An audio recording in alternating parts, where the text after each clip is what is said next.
Okay, so don't say anything too rude right now.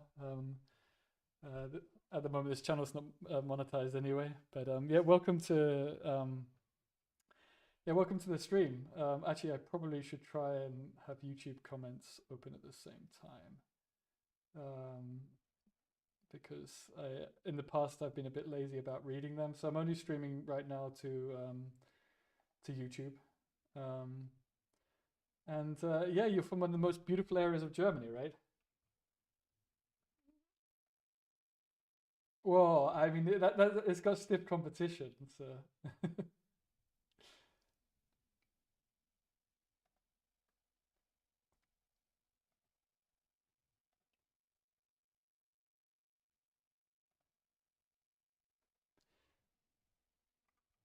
mm, yeah, yeah. Okay, but I mean, Dresden and this region also has similar a similar reputation, like Erzgebirge. Actually, it's true because the Erzgebirge, I mean, of course, means like an ore mountain range. You translate it in English, and yeah, that's also similar to Wales in terms of the culture there. So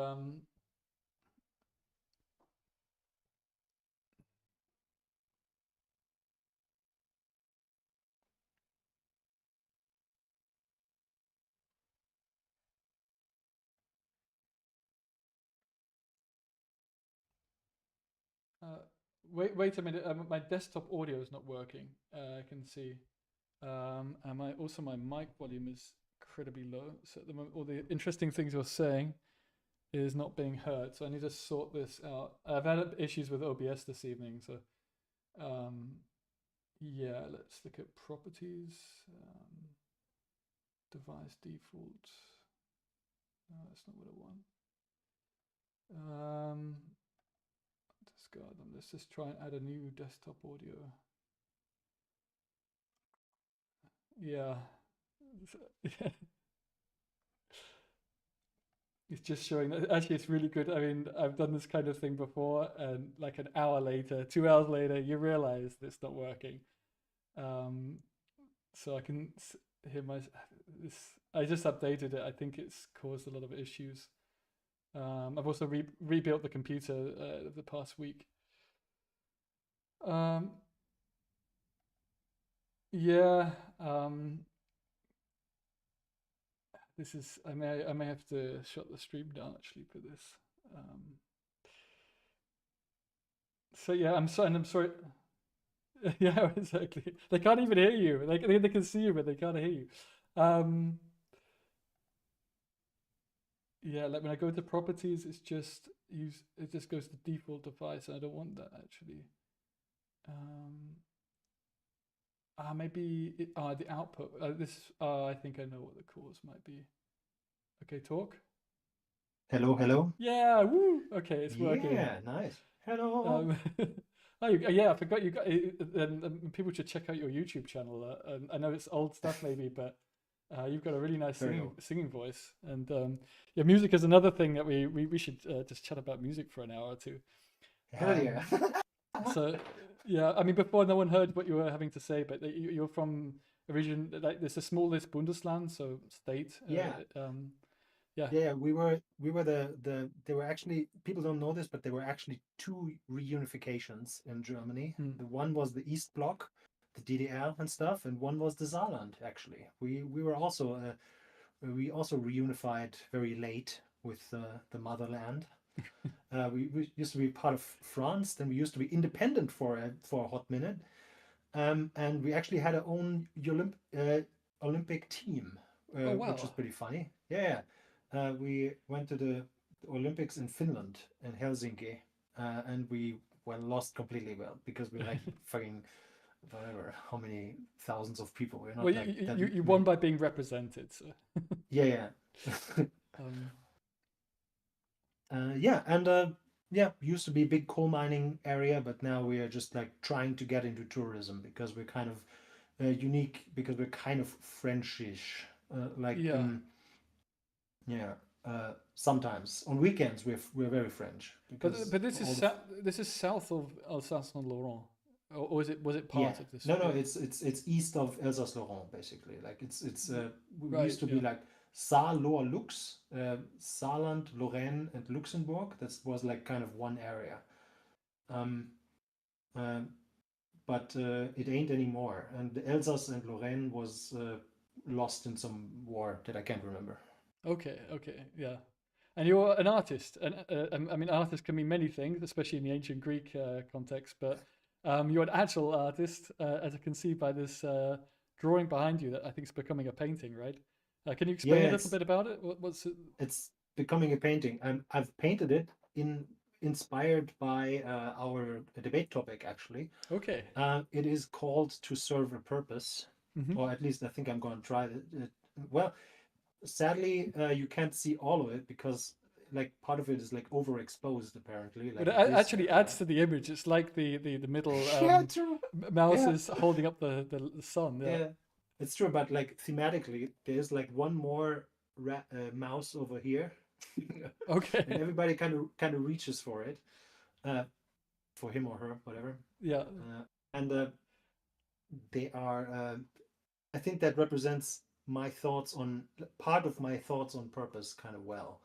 Well, Um, that's maybe a good segue. We can start because I it can mean many things, right? And for yeah, us to have this discussion debate, I think it would be good to start on the question of what do you mean by purpose? yeah. I think I have a satisfactory definition of it.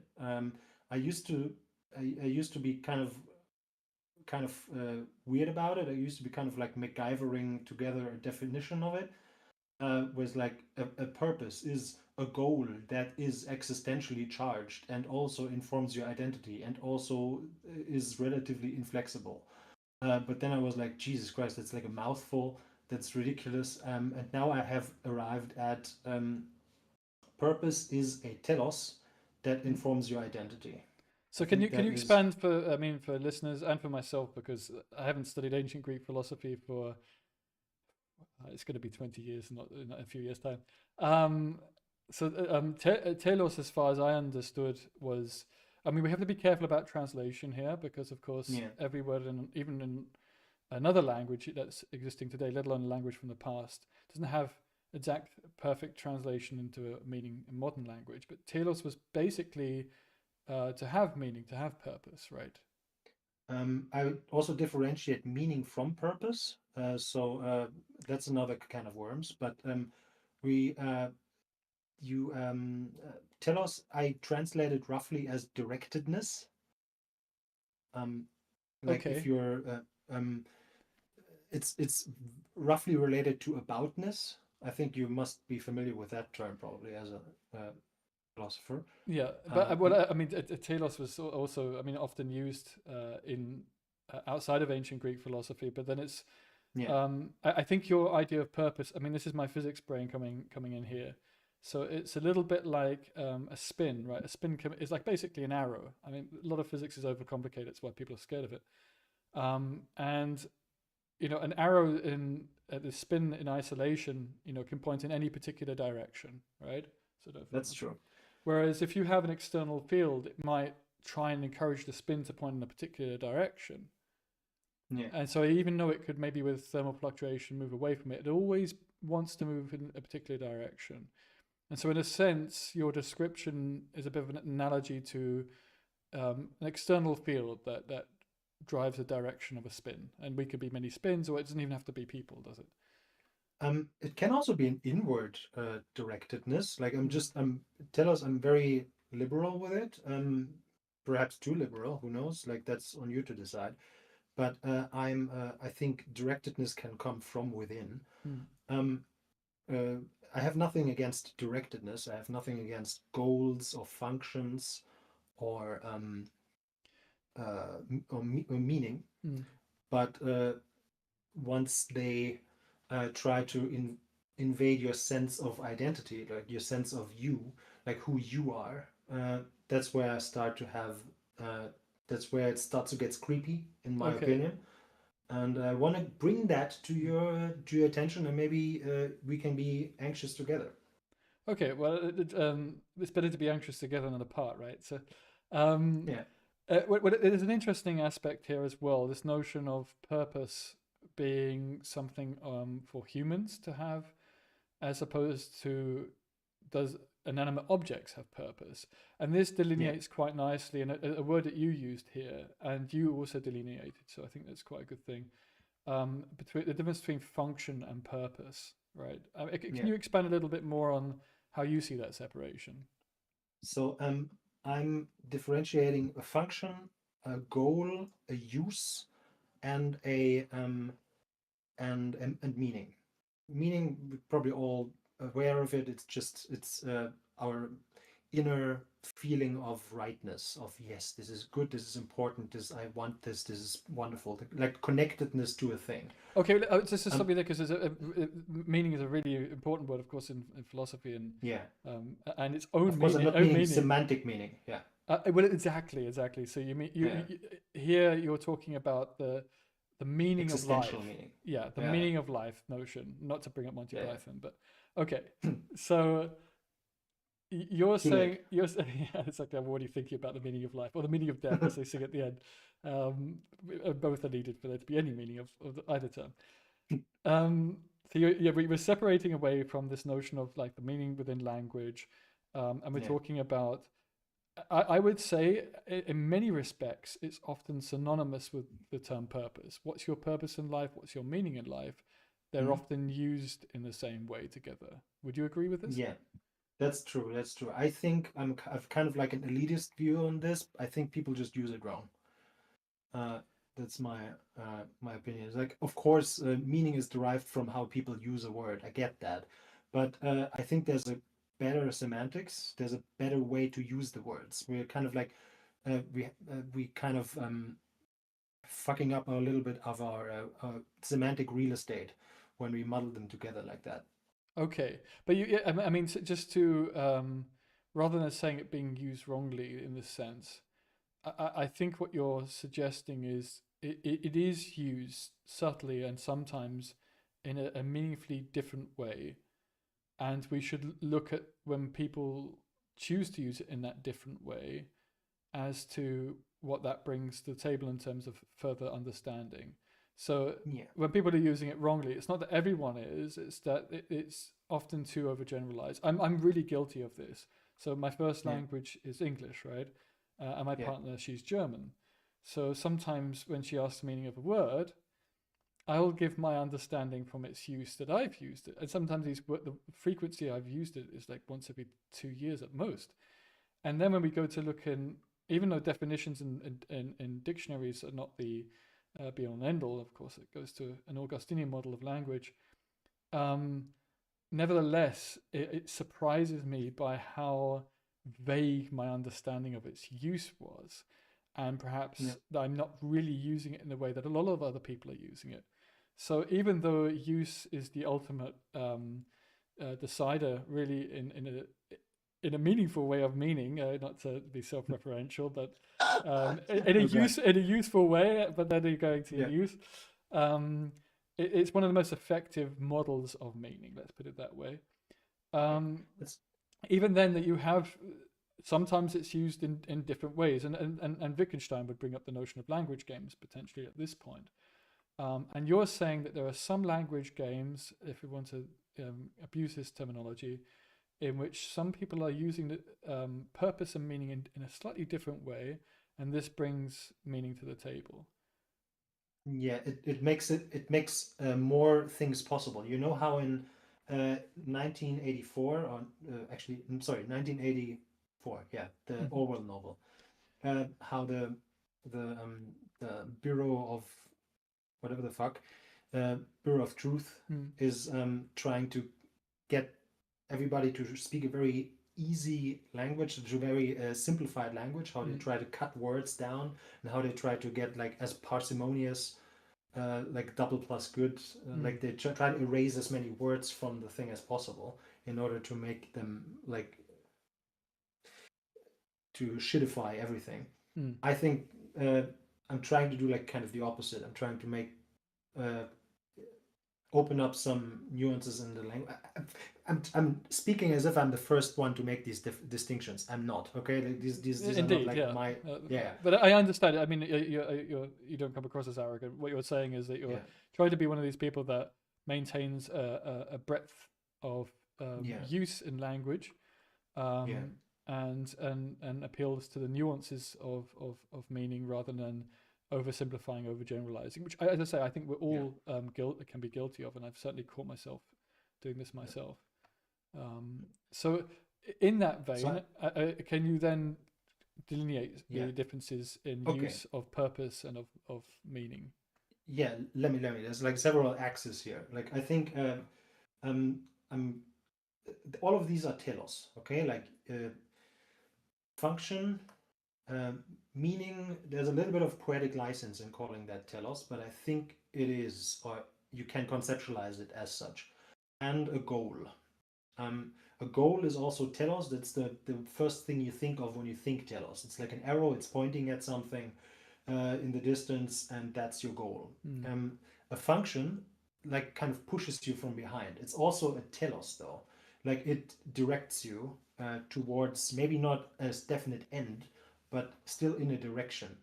Like you'd say you function as a whatever, as a employee, uh, that uh, that is an arrow, but that arrow comes from your past, from where you made the commitment in the past, from the contract you signed, from all that. The goal that beckons you forth from the future. Like it's you have it in front of you. It's like on the horizon. It's like, oh wow, that cool thing that I want to reach. Mm. Hell yeah. Um, it, as opposed to the obligation from the past that you have committed yourself to, uh, let's say for your job or your as a spouse or something. Mm. As like your identity, that's also a telos. That's also a thing that pushes you, I think, from the past, from behind. And Okay. meaning, I that's mean, that kind of one. just to make one point here. I mean, uh, we have to be a little careful of abusing the term telos and then just saying, okay, these things are all telos, because then you have to Yeah, ask, well, what is telos? And as I yeah, say, I mean, if you want to add to the analogy or picture I created to start off with in terms of a spin, or it could be like yeah, telos is a bit like the current in a stream of water, right? That if you put anything into that water that can float, it sure, will follow the direction of that stream. Of course, um, things may fluctuate and knock this thing around the stream, but ultimately it's going to go in that direction. And so Telos is like the stream forcing sure, yeah, this object. So at this point in time, we have no more to Telos other than this description, and that's also my ignorance coming up here in terms of looking at its use in by philosophers in the past. yeah, Um, but nevertheless, okay, so you're adjoining all these things and saying that they meet at the point of being part of telos. yes. And if a telos, either a function or a um, identity or a goal, all of these things that I've described as telos, if they meaningfully define your identity as a Mm. person, as a who, as opposed to a what, then um, they can be conceptualized as a purpose, which they often do. Uh, I think at that point that's fair game to say that that's purpose. Not You don't have to uh, conceptualize these things as a purpose. You can have very very meaningful, very uh, things that define you as a human without conceptualizing it as a telos, as a purpose. But most people would, I think. Okay, so this is again goes back to the delineation between function and purpose. Yeah. So function is kind of in that category of what, right? In terms of us as objects. And you're saying that purpose is more drawn to a who. And I think this ties Yeah. kind of neatly in I think objects can have an identity. It's just not a person identity as a person. Like the function of a whatever a little gear, okay, in a clockwork. That function that does define its identity as a wheel to turn rightward. That is the thing it does. That is the thing why it is a wheel. That does define its identity as a wheel. But it isn't. Obviously, it doesn't have a who. It's not a who. It's a what.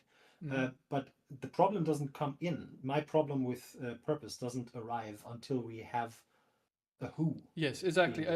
And so we're dealing. Again, I'm just trying to ground the use and the meaning of purpose in your eyes. And actually, I mean, this is quite succinct with a lot of methods. Oh, cool. A writer from the Pragmatic Papers is in chat. So call out to Case. He's one of our very gifted writers. So read the Pragmatic Papers, guys. Because no, it's really growing. And we've got a really good team there. So if anyone wants to write for us as well, they can write to myself or. Oh, you're part of it. Oh yeah, I write most weeks. Oh shit. But I write under I need to get the name changed because it isn't too difficult to figure out what my actual name is from these articles. I mean, I'm not that bothered by it, but I think it's just nice to go by one moniker rather than. Well, that's cool. Okay. Yeah. Anyway, going back to the purpose of this of this call. So we're talking about purpose, not necessarily this blurry line as to whether objects can have purpose. And we'd say that, well, if you can say that, then it's a distinctly different use of the word. So we're moving away from the use that we're interested in here. We're talking about an individual's purpose. Maybe you could even say a purpose of a nation, of a group of people, of a community, but it's that human aspect, that aspect of who arriving. So in a sense, this loosely ties in with dualism. So the kind of the mind-body dualism. I mean, in Western philosophy, it came up with Descartes. And the solution, shall we say, to this, or that it was clearly evident that strong dualism couldn't exist because of causation. So if you had truly a body and mind that were distinct objects. Oh yeah, of course. Yeah. How can they interact? Yeah. Exactly. So you ended up at a point where weak dualism may not only be a useful model of the world and how we see things, but may be critical because we can't escape our minds. We could say, well, in theory, you can go down the rabbit hole of saying, well, everything is just a potentially hallucination. You've got the brain and the vat paradox. And then the materialist would say, well, actually, I mean, everything is physical. We can explain how minds come about. And then the reply to that would be, yes, but that's just part of the hallucination that you're having, or maybe it's not even a hallucination, but you can never confirm or deny that. So in the end, you're left with this weak dualism. We say, okay, well, both can explain one another, so they're causally linked. And so in a sense, this is a dualism of function and purpose, that we can see both purpose and function in at least in some cases, where we can see our purpose, but from another perspective, as a what, you could find an analog for function that may be similar to purpose. So maybe we are seen as machines by another species, from another planet, and they just see us as completely mechanical. As a what? Yeah. Yes, sure. Exactly. And then purpose would probably start to become a function, right? And that's all that we would see of this. No. I would still say that the gear has a purpose, even though it is a what. It's just an unproblematic purpose. I just have no problems with giving gears purposes. Okay. I think it's just I think purpose in people is a bad thing, and I wouldn't want it. And I think people are unwise to want it. Okay, so this, because it was a little bit vague about what this debate would even manifest as, and it's far too funny to be a debate, right? So in the end, it's a question of debate. A purpose can exist, but it's not a good thing to exist. Is this what you're suggesting? We should avoid developing. of course, the purpose of a gear is socially derived. It's not like existing somewhere outside the fucking forest in Plato's cave. Okay, like it's not like it's not Right. So objects can attain purpose, but it's because a yeah, mind has perceived it. yeah. Okay. So It's it's like it's I think the mind invents the purpose for the thing. Like it's not a like the whatever the gear isn't objectively like there isn't a hard coded in the source code of the universe isn't like yes, this thing goes right in a clockwork. Hmm. That's not a thing. It just happens to work this way, and we figured it out and we're using it this way. That gets me. Sorry if I may delineate one more thing: the differentiation between a function and a use. Okay. Um, a function is a thing that is intended for something to be what it is, and a use is um, uh, what you can make out of it. For example, whatever my Yeti microphone over here, it makes for a somewhat inelegant paperweight. Okay, Okay. but that's a use of Mhm.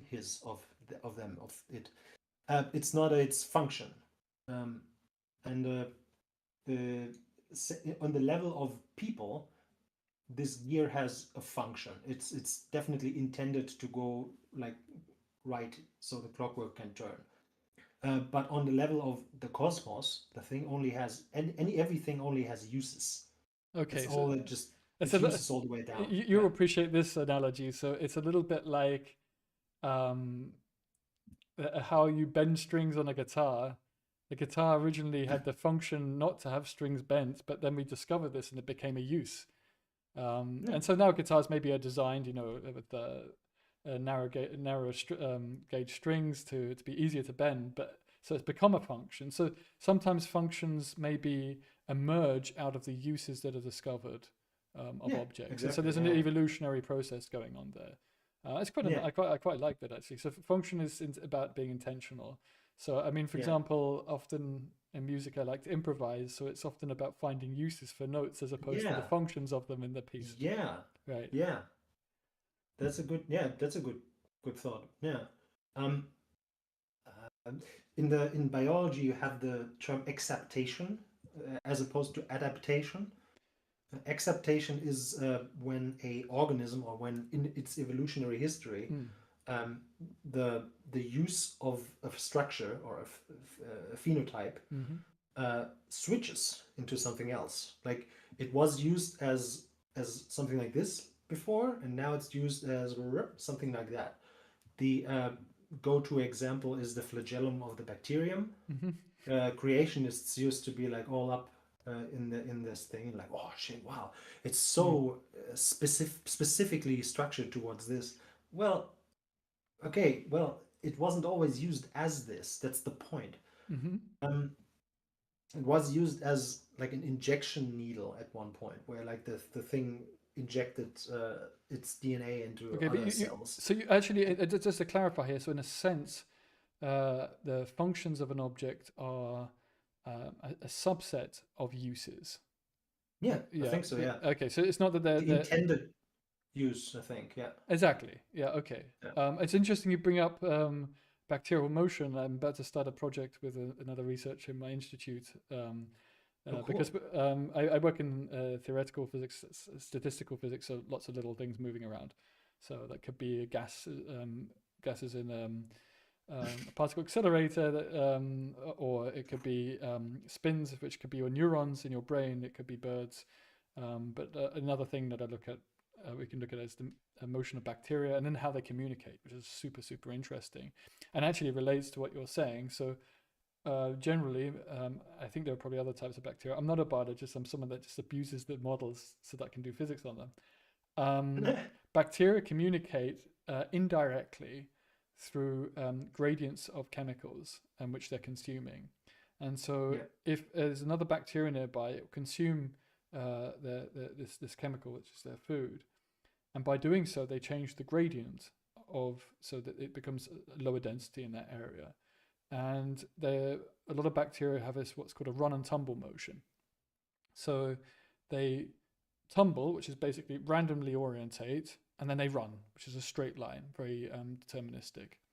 And the ratio of how often they run and tumble compared to the length is contingent on the gradient. So if they're in a low, an area of or they've gone towards an area of low chemical density of this their food stuff, they will look to run for longer. Whereas they run for shorter when they're in an area that they it's a high density and they're quite happy with the consumption because they don't want to leave that area so much. And so they've developed this behavior, and so what happens then is they communicate between one another, or it's not intentional, so I don't know if we want to call it communication, but there is some level of effective communication through these these chemical gradients, which is pretty cool, and it's clearly something where you could imagine an emergent function in your terminology that originated from a use. So they could end up developing a whole language in theory, right? From this, they could develop a level of communication. I mean, language is a few steps ahead, but more sophisticated communication. But it was just the initial accidental use that could be derived. So nature's very good at finding uses and turning them into functions, you could say. Yeah, I think as a somewhat of a reductionist, I think it always kind of stays at the level of a use. But like the universe doesn't intend anything, so I'm being very standoffish about actually saying that these things are functions, like ontologically at least, like on the level of fucking the source code of the universe. But you are, of course.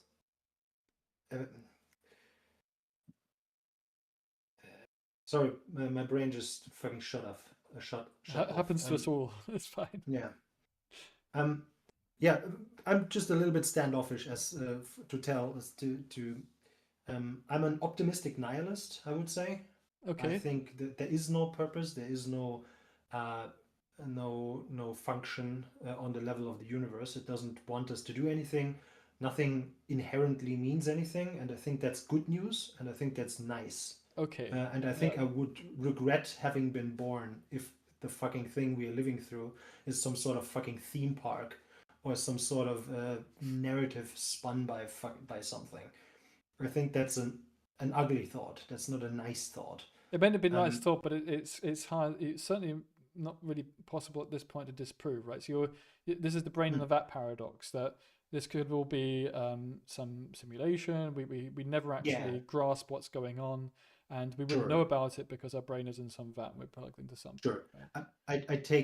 I modify my statement then a little bit. There is no reason to think that there is purpose. It's not that I can be absolutely sure that the universe or the fucking simulation or whatever doesn't intend me to do something, or that my life isn't a narrative, or that there isn't that life isn't a theater play and we all just actors on a stage and acting it out. There's a big plan that's unraveling right now. I can't prove that, but there is no reason to assume it either, and I think that's the good news then. But just to clarify, because now I feel like on the surface it looks like an apparent contradiction. So you're saying that there is no real purpose, but yet we've been talking about what purpose is. Yeah. And so you're insinuating that purpose is. See, this is the thing, and meaning itself, right? Away from meaning of language, but like this kind of meaning in life, like this ultimate. Let's just say universal meaning. So kind of going back to the ancient Greeks, and I mean, or at least they're the ones that I remember studying, and when they talk about universal laws, and this emphasis. So you're saying that there is no universal purpose. There is no underlying a priori, if I want to abuse the term, purpose here. But nevertheless, purpose does emerge. I think purpose is always conceptualized. If you don't purpose is an unnatural thing. It's not happening on the level of the universe. It's happening on the level of socialization. I think this is an all nurture, zero nature kind of thing. That is what purpose is, in my opinion. There is I have a couple of reasons for it, but I guess I'll give you at least a chance to tell me how dumb I am. Well, but I don't think you're dumb, so I don't think we were looking at that scale. But I mean, go ahead, continue. Okay. Well, there is on the level of ontology, of course, I don't think purposes like exist. They're not like things you can point your finger at, where like, okay, or they're not countable, they're not anything that I could identify as a thing. And in my ontology, okay, of course that's only me. That's like my philosophical temperature right there. That makes it non-existent. That makes it like a useful abstraction or a thing that is it's like an invention or like a spook. I think is what some philosopher whose name escapes me right now would call it. But I don't think it's there. Okay. Have you ever noticed that none of your problems you can point the finger at? Isn't that a nice thought? Well, again, I'm appealing to my physics side, and I think one of the reasons I was drawn, actually studied physics initially before going to philosophy, and I went back again. So I oscillate between these subjects. And one of the things I like about my area of physics is I deal with probability distributions. I deal with statistics. So we don't deal with discrete objects. We deal with things that are a little bit blurred and smeared. And of course, you see this in quantum mechanics, and it's the big kind of catchy one. And very, very bright people, or bright people at least, who maybe aren't physicists and look at quantum mechanics, they kind of gather a decent understanding from this notion of seeing particles as probability distributions. But of course, they're omnipresent and you know, they're everywhere in nature, especially when you have any kind of statistical noise. So like for example, Brownian motion or temperature, thermodynamics. And brains are thermodynamic objects, and I don't think it's any coincidence that our ideas and associations form these kind of blurred clusters or nodes. That you see them in the artificial neural networks. There's incredible parallels between artificial neural networks and how meaning is emerges there, and what happens in the brain. And they have these weird associations, and so it's a little bit like this is network, right? And you have these bonds that develop. Some bonds are weaker than others, but there's still some of them there. So it's kind of hard to say, okay, it's bonded with a number of these things, and it's in this region of a network, but it's kind of hard to put your finger on. And I don't think it's any coincidence. I think that's what a lot of meanings are, especially when it's a meaning that doesn't relate directly or associated with an object in the world, right? So, you know, a phone, right? It's this is my phone, so now I'm giving it a single identity. It's only, I suppose I could have multiple phones, but I'm not one of those kind of people. So it's very, very easy to point at and to associate things with this object. So the vagueness of the meaning is massively reduced. But these other meanings that we can have that can perhaps help us comprehend the world, perhaps help us communicate about the world. And I think a lot of meanings, of course, if not all, are derived from this importance in communication. Aren't necessarily in themselves. They're kind of once or twice removed from the physical objects around us, and then are much harder to ground, and they become. You have the problems of vagueness here, right? And so I think purpose exists in this realm in terms of its meaning, but I don't think it's meaningless. And I mean, I would consider myself more of a materialist than somebody who really believes in, you know, this existential, you know, dominant philosophy, or this notion that really everything is just born of the mind. But at the same time, I see, even if the world is purely material, these emergent meanings that have developed in the mind, I think ultimately serve a function, if you want to call it that, within evolution. for example. And of course, we've been biasedly chosen generation after generation. This is the evolutionary process. And so we're very biased towards wanting to live without, maybe as you were insinuating, kind of this universal meaning there. But thus we naturally develop kind of our localized meanings and to things and purposes of things, because this serves to keep us wanting to stay alive. And so this is where I would say purpose and meaning has emerged from. I think meaning is just the connectedness with the universe. Like if you feel connected with your surroundings, then they mean something to you. If you feel connected to, emotionally connected to whatever the fuck, you're gonna be, that thing will mean something to you. That's meaning. Meaning always happens between the ears. Meaning isn't a thing we get bestowed upon. We kind of and insofar as we get it bestowed upon, we get some instincts. For example, we get the instinct not to eat disgusting smelling food or something. Like that's probably kind of instinctual, and that can be. I think all of these instincts are kind of like negative telos. Then they're like where not to go. Yeah, but again, going to the stream and this spin analogy I had to start off with, that follows beautifully, because of course to point in a certain direction is not to point in another direction, right? And so, and what you're also describing again follows in terms of this kind of neural network picture. You can have positive correlations in which, because a brain can be represented by these spins, right?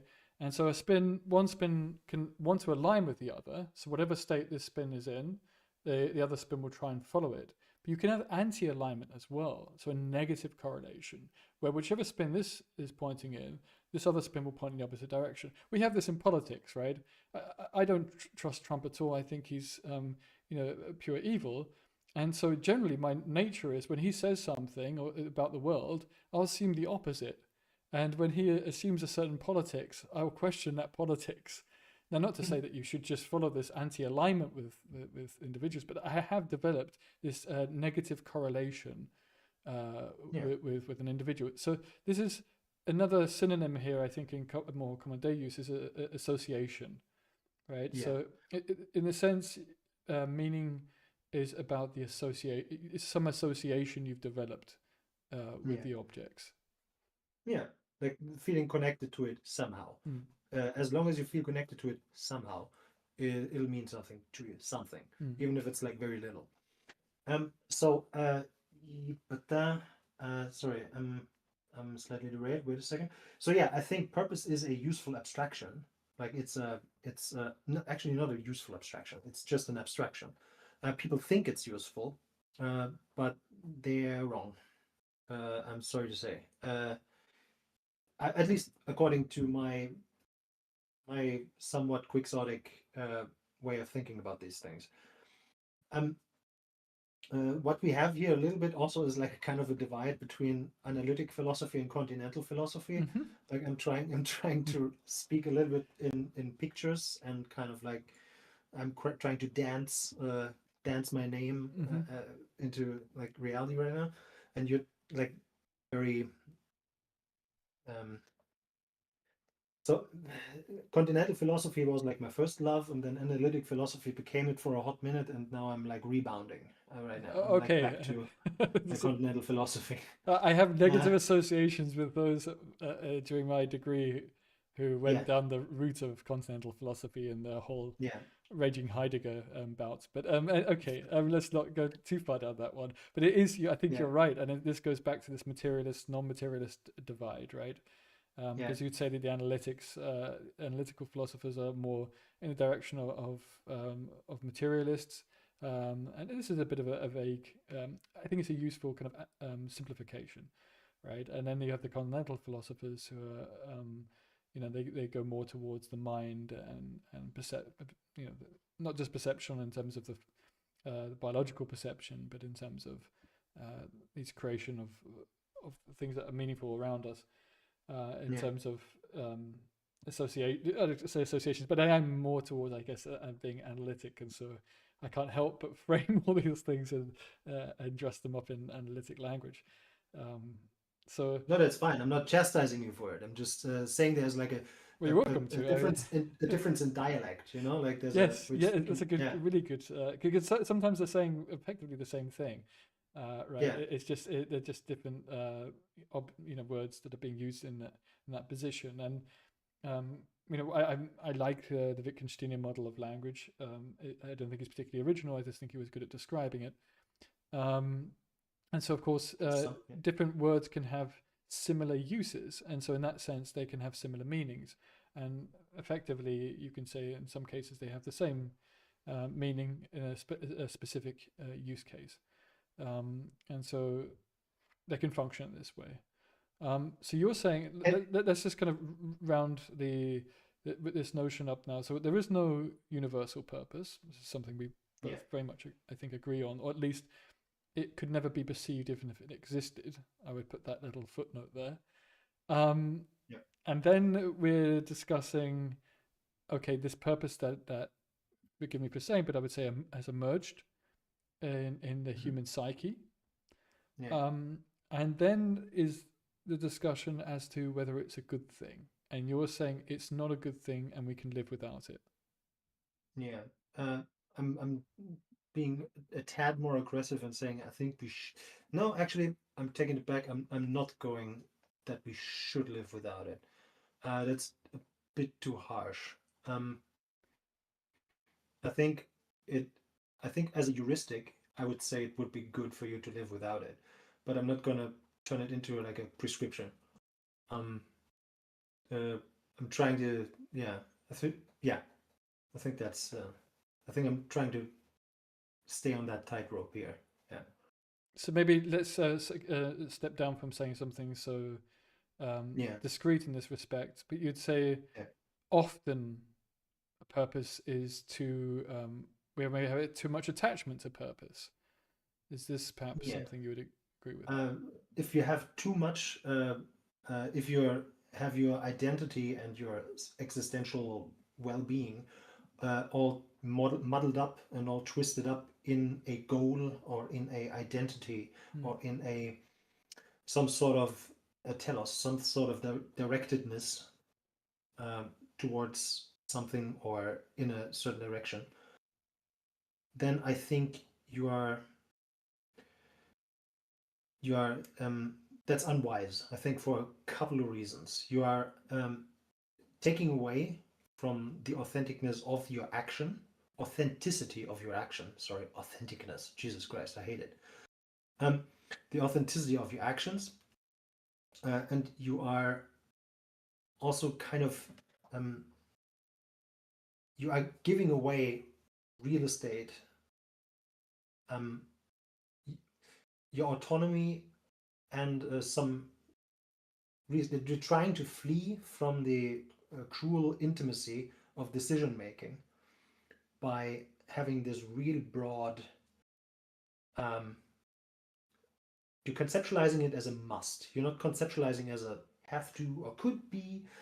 If you conceptualize something as a purpose, then you conceptualize something as a have to do, not as a want to do, as a mere want to do. That can be a goal, you know, that can be just a very trivial, very non, um, very secular, um, uh, very chill goal.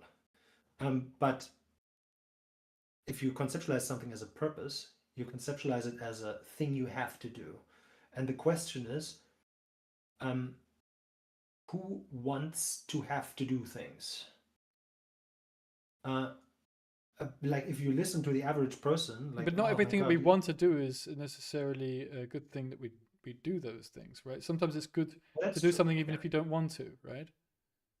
yeah, that's true. But that's probably because you're chasing a higher want.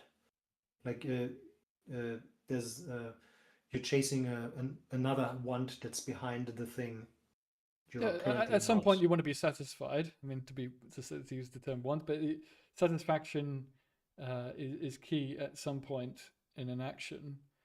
It could be that you get some satisfaction from helping somebody else, but maybe not much. But you care about that person, and so you do something for that other person. But again, you're still achieving some satisfaction at some point. Nevertheless, there's a level of continuity that sometimes some actions favor, like learning to draw and to be and to paint and to learn an instrument or physics or any of these things.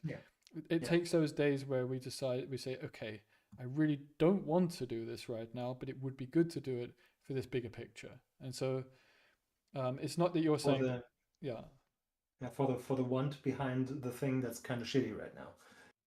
Yeah. You want to, like, if you, the analogy to purpose would be, like, I have something that's unattached to any desire I have. I just like there's a direction I just have to go down. It just has to do. Okay.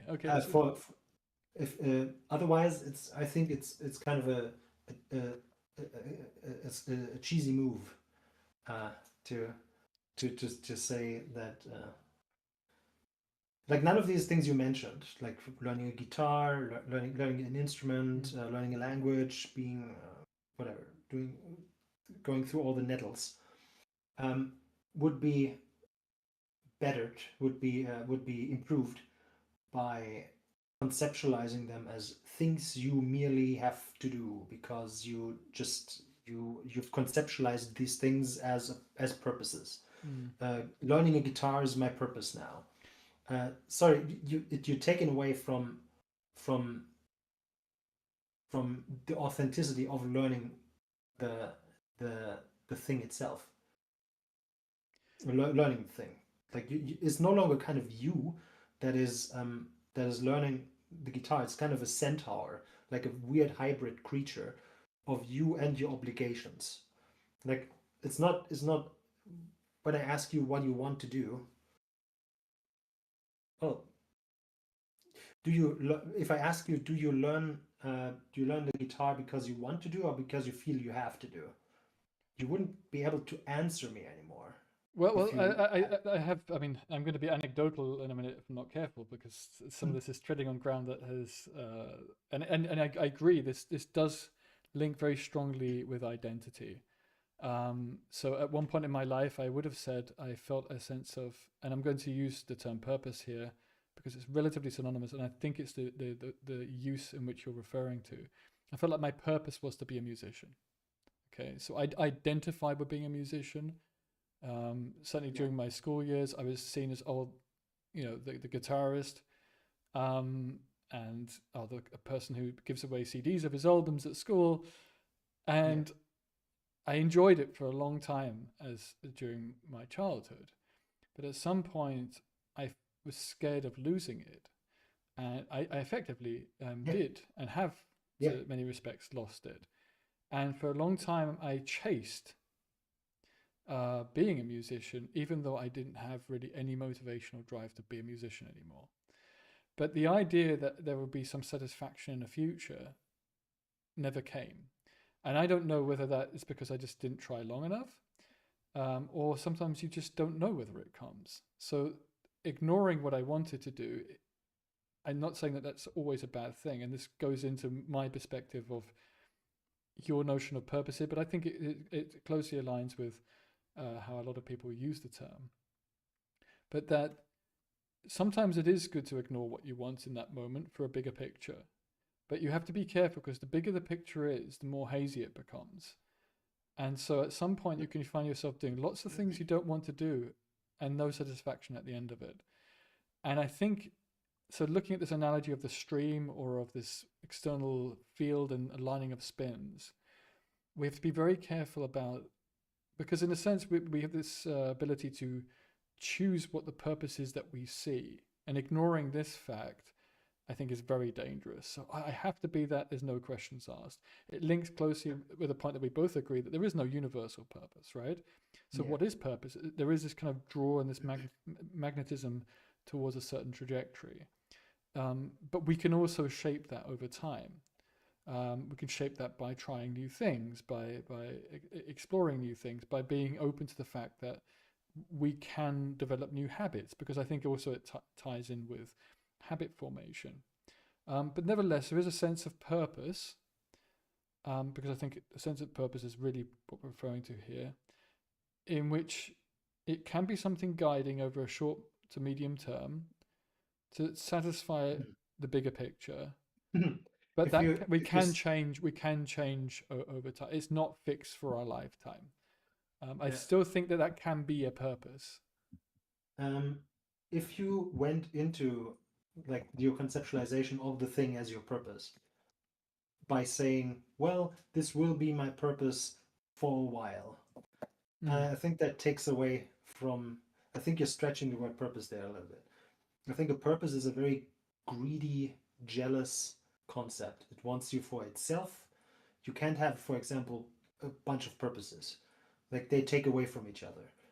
Uh, and at the same time, you also can't flex a purpose too hard. Like they're very Mm. inflexible. They're Yes, very. but Um, in moderation, doesn't that help develop habit? Doesn't that help develop?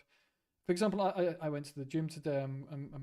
I've been going to the gym quite regularly for 10 years. I've developed this yeah, habit to the point in which when I don't want to do it, it doesn't feel that bad. But over time, I see that it's led to a level of satisfaction and contentment in me. So over time, I see this general big picture, and it's quite clear that it's not so random as with my music. It's I'm pretty much guaranteed the end positive effect, even yeah, though in the meantime there these little issues of wants. But because it's a habit, then the not yeah. wanting to you don't really notice anymore. And in a sense, that was the purpose of being uh, active on a regular basis is not the individual effect, but the development of the habit. Um, Yeah. and so I I also think have I also have nothing against actions uh, serving a purpose, but your life serving a purpose. mm, That is where I draw the line. That is where I draw. Like to me, actions are kind of like tool, like the little mm, the rotating gear guy. That can have purposes. I have no problem with that. That isn't demeaning. That isn't taking away from like the majesty of life and existence. But is to say that life or us having a purpose, I think that is demeaning in a very strange way. Like you see that um, in some of the ways we talk about purpose, like serving a purpose, or being like we conceptualize it as above us in the hierarchy of our lives. Like in the high, I think you're appealing. I disagree. I think yeah, even though it can be that, it just isn't necessarily that, right? And so this is loaded also, language because, for example, like to serve a purpose is almost like to serve a being, right? And that's starts to draw into the notion of God. Um, but at the same time, we can still see a purpose in our actions, in the sense of this well, yeah, going towards a bigger picture, but yeah, being willing to change that bigger picture, which is difficult if you get really attached to purpose. In a sense, it's being entirely guided yeah, by habit. So if you spend your whole life and you have no improvisation effectively, and you're not pragmatic at any point, and you just follow a very rigid structure to your life, right? This yeah, extreme, of course, isn't very healthy, and it doesn't leave any space for adaptation. But there is also the other extreme of complete chaos and no order and really appealing to your wants of the here and now. And this lack of continuity leads to a disintegration of any possible big picture. And so there and is a balance between the two of use of purpose, yeah, of how we, so like a tool that I think appeals to kind of an Aristotelian golden mean. yeah. Um, I think um, uh, you're talking about something that I'm not identifying with. Uh, that's I good. don't think moderation is. I don't think moderation is bad. I don't think like having second order wants and desires Mm, is bad. But that's what we're talking about. We're talking mm, about chasing wants still. We're talking about uh, uh, overcoming very shitty, annoying things like going to the gym in order to achieve uh, a desire, a want to be more buff, or to lose weight, or to maintain a healthy body into old age. Mm-hmm. Those are all wants. Uh, as soon as you uh, just as that would be your purpose, that would be an identity defining direction in of itself. You're not. You are. If you stopped being going to the gym, if you stopped doing this, you would lose some part of you. Like earlier, your musician anecdote, where you said like, "Oh, I was afraid of losing the drive to be a musician." I No, understood it's you a correctly different there, a right? different order. Sorry, it was actually the other way around. Oh, I had lost the drive, and I was ah, scared of losing the drive, and yeah, so I felt a need to practice. yeah. And Okay, I suppose I assumed it would come back. It's yeah. in conjunction with a whole host of other aspects of my life at the time. But it didn't come back for a very long time. There's been splutterings of wanting to compose and play again. Um, but it hasn't, and it's been hard to accept. I think in the past 10 years, I've come to accept it. And acceptance is an important antidote for, let's call it bad purpose, where you blindly say it, you stick to it, even though that you've lost the sense of a bigger picture anymore, and you're just doing something because you've said that it's your purpose. And I think that's Mm. what you're pointing to as being, I can even call it toxic purpose, right? I think the one of the big things between big differentiators between a purpose and a goal is that a goal bribes you with like, oh, the achievement of your goal, it's going to be so cool, and a purpose blackmails you. It takes your identity hostage. It Mm-hmm. has your identity in its claws and says, well, if you don't do this, you're gonna you're gonna have like some sort of dissociative identity crisis for a second. Mm. Are you willing to risk it? Um, Me being the weirdo quixotic guy that I am, I'd rather be bribed than blackmailed. And also I think that is to wantingly want to be blackmailed into doing things is strikes me as immediately strange, and secondly is uh, just has like some weird um, implications as to your responsibility and your obligations, and which what of this is you, like what of this action is actually you wanting to do it. You can't even say that anymore, Mm-hmm. really. I've had this it's a I'm gonna like when I was 16 or something. uh, my mom had this annoying habit of coming into my room uh, just as I like when I was like, oh, I think I'm gonna clean my room in 5 minutes. And then she came into my room and said like, ah, god damn it, you have to clean up right now. Well, and at that point I was like, wait a second, I think I don't want to clean up anymore. um I know it's like juvenile, but whatever. It's a feeling that that exists if you like a thing becomes less uh, worthwhile if you conceptualize it as a have to do instead of a want to do. Okay, but I think you're setting up purpose. I think purpose can be very positive. I'm being quite general here, but a word or Yeah. and if I think to myself, oh, yeah, I see the purpose in what I'm doing, right? Because it's really we're coming down to this. Yeah. But there is this notion of this universal purpose that I'm put here to serve God A, B, C, D, whichever one you want to choose.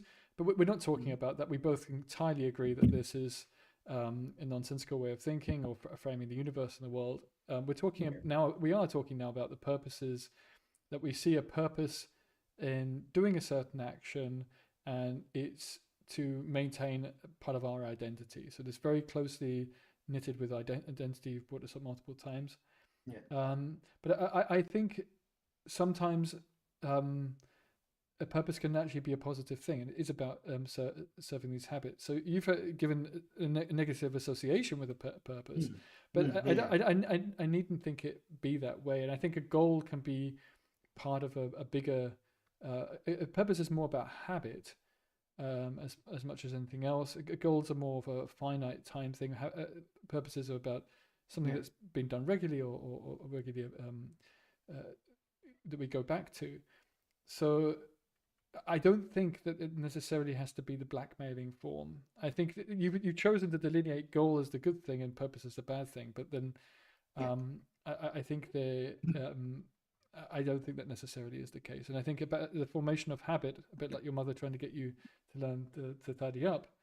Yeah. Ultimately, even if you couldn't see the bigger picture there, um, and that's the problem because I think seeing the bigger picture links closely with that notion of purpose. You didn't see the purpose in it.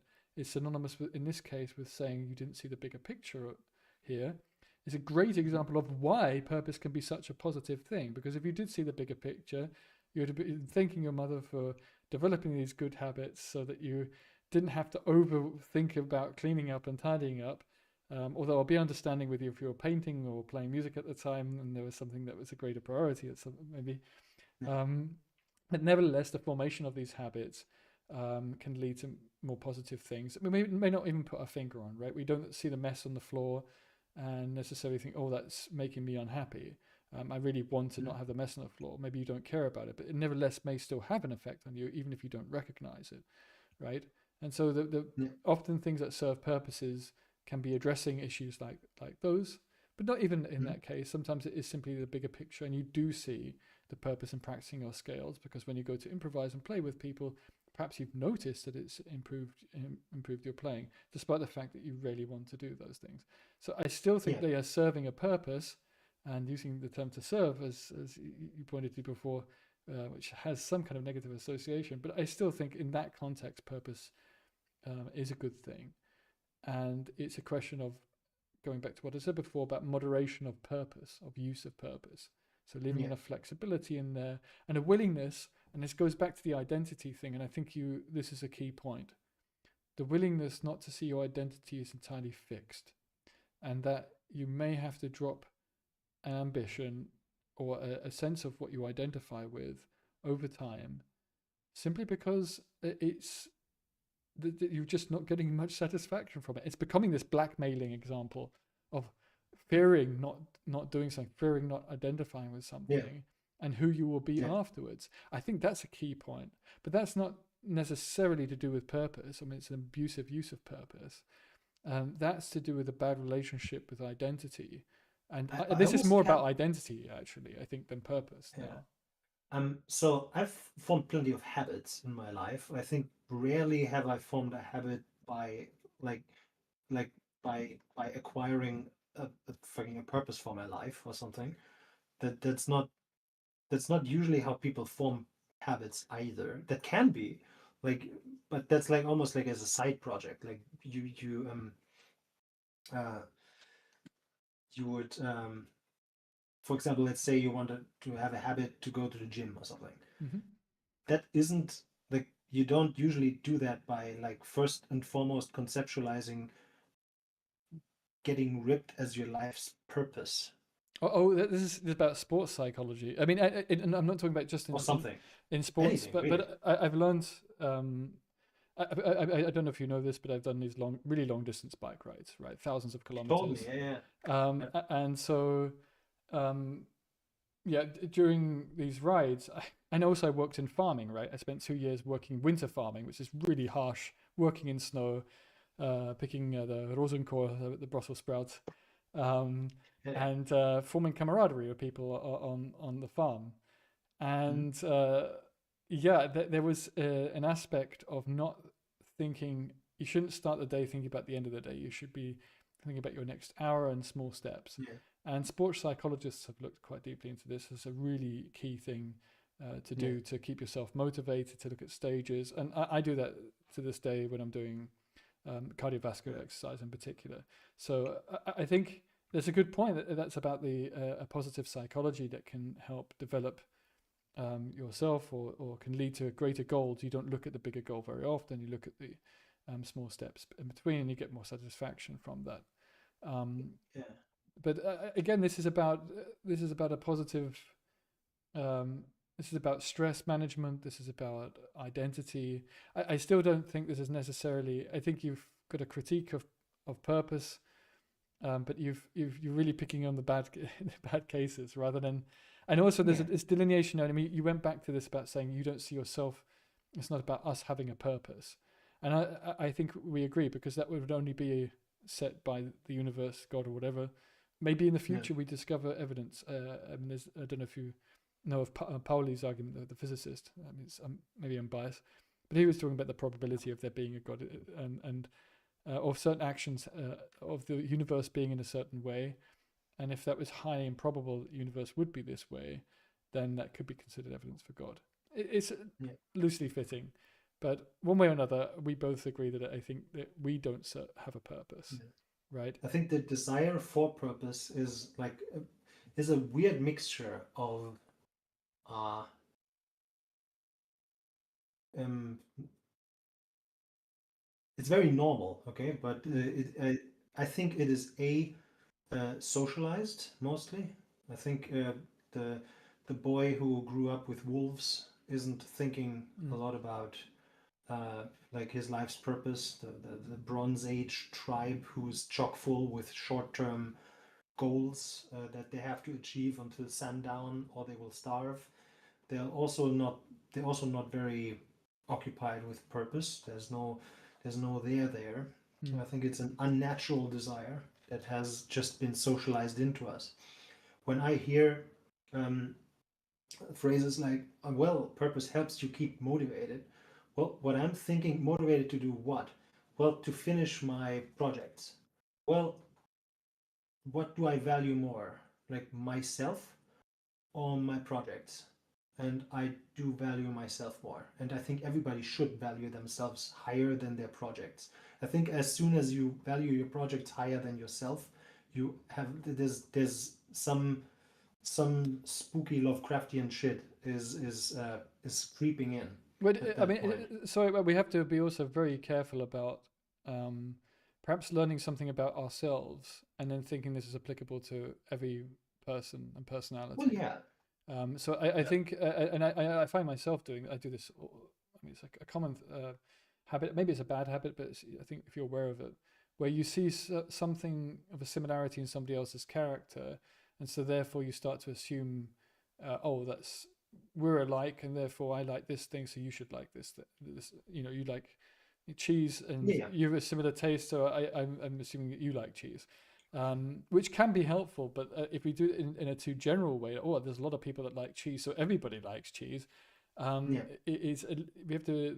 Some people, I think, do enjoy their projects, and even, and I don't know whether this is a good thing, that there's also about how we appear to other people and just self satisfaction with an action, right? So a lot of people do things because of social norms, whereas and they're afraid of the consequences in terms of in the social consequences. But on the other hand, they yeah, also may enjoy the social consequences in a way that maybe you and I don't enjoy as much, right? And so we have to be a little bit careful about what our sense of enjoyment is rooted in and yeah, projecting that on others. So there is a risk of projection a yeah. little bit here, right? I think there is no pretense right now that I'm like my desire, like my negative ad for purpose is like omni. Like I'm not saying purpose is undesirable objectively. There's no such thing that's objectively undesirable. That can't be a thing. I'm just trying to make the case for why you would think it might be undesirable, because the opposite case has been made a Brazilian times. Okay, like everybody and their grandmother is hyping about, oh yes, of course, a crisis of purpose has befallen the West. Well, I think so Okay. too. Yeah. I think so too. But my but I think the crisis of purpose is done by those people who stoke the flames of the desire for purpose. Those people bear the responsibility for people uh, like freaking out about, oh, they have no purpose, oh, it's Mm. all so pointless. Oh. Well, why the fuck do you need a point? A point is like, have you ever uh, uh, thought about like the status of a chosen one. Like, oh yes, I have this wonderful cosmic relevance now. Finally, the universe wants me to be something. Well, chosen ones generally don't enjoy being the chosen one. Why the fuck do you want your life to have a narrative? Why do you want to be Truman from the Truman Show? Mm. That's a bad thing. That's not a good thing. Or at least I want to make the case why you could think of it as a bad thing. This goes back to this notion of more flexible purpose and something that you're willing from time to time to question and to rearrange your trajectory. And I think it goes back to certainly satisfaction and contentment and a calmness, and Yeah, to calmness is a good one. avoid anxiety. And I think Yeah, I speak about that's a very personal thing, I assume. So for some people, maybe anxiety is not of an issue, but nevertheless, a level of contentment. Right? So you're always trying to improve that. And as social beings, we have to be very careful about realizing that that shouldn't be at least too much at the detriment to other people. And at some point, we can be indebted in this regards, because if everyone acts selfishly, it goes back to this other discussion on game theory. But if none of us are cooperating, we tend to there's a net loss there. And so this notion of us as social animals is also important in terms of this want, and in terms of our purposes, and in terms of changing the direction of our purpose. So it may just be that our purpose, or what we would like our purpose to be, right? Because as I said before, I think you can shape your own sense of purpose, your own sense of identity to some extent. It takes time. It's like a very large ship changing, its course, but it can be done. We should also consider how that fits in terms of the social network in which we exist, because otherwise it will be very unstable and it won't be sought by other people. And there's something in itself about satisfaction of how we affect others. Unless you're suffering with, you're a sociopath or a psychopath, then you don't have that satisfaction.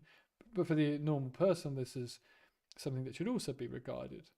Right? And so also predictability of our actions becomes important to other people. Right? yeah, So, like being on time, which is something I'm not always very good at myself. And so I've become aware of that. And so, I have I make sure I'm always wearing a watch, because I find it helps me keep time, for example. Saying this somewhat loosely, and so the watch serves purpose in that sense. But nevertheless, in terms of goals, I think in some respects, you're also describing purpose as a strong goal, like a goal that's quite fixed in direction. yeah. My original description of a purpose was, sorry, real quick, is a goal that is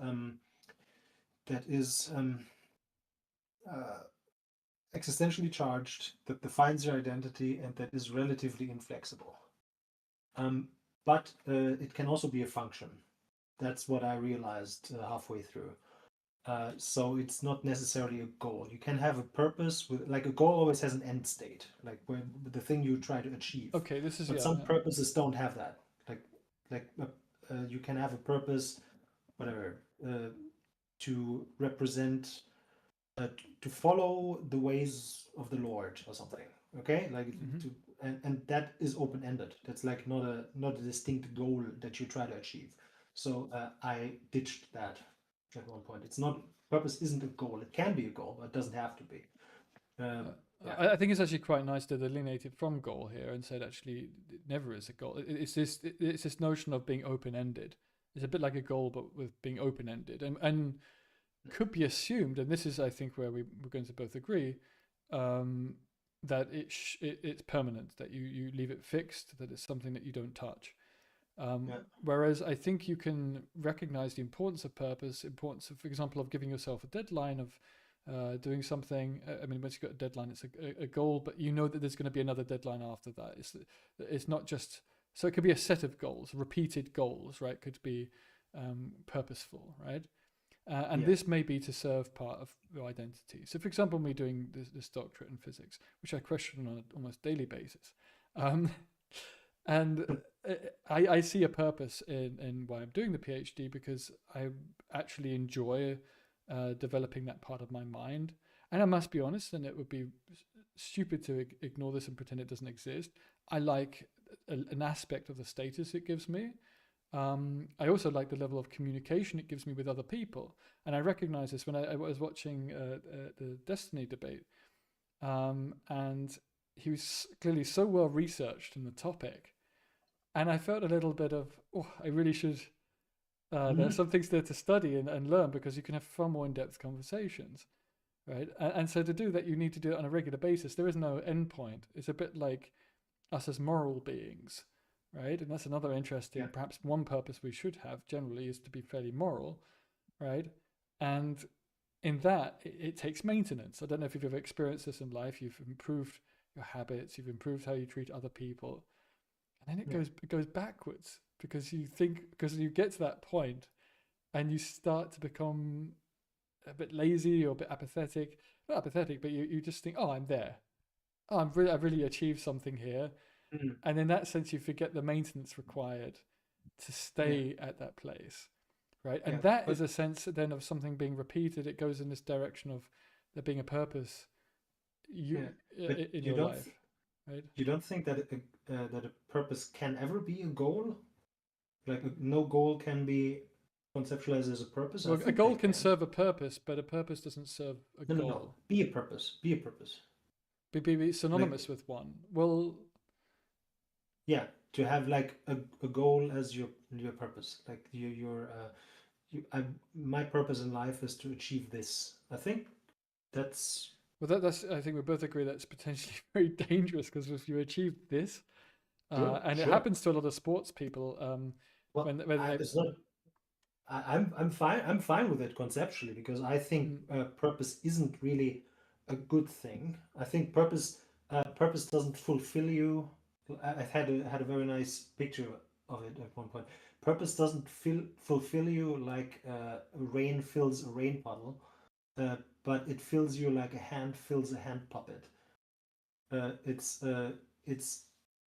not fulfilling in this way. Purpose is like is more of an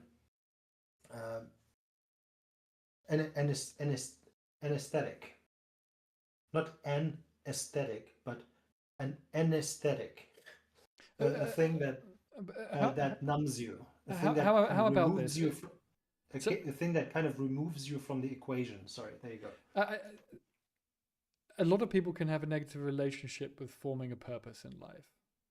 Yeah. That doesn't necessitate that it has to be that way. And to the contrary, I think this is a little bit anecdotal, and I'm reflecting on other people, but there is an aspect of which, when you remove purpose entirely, it can have very negative consequences for people in terms of being lost, and in the end leads to a very, very strong sense of regret for many, many people. I agree, but that fits with what I've just described. Like, purpose is an anesthetic.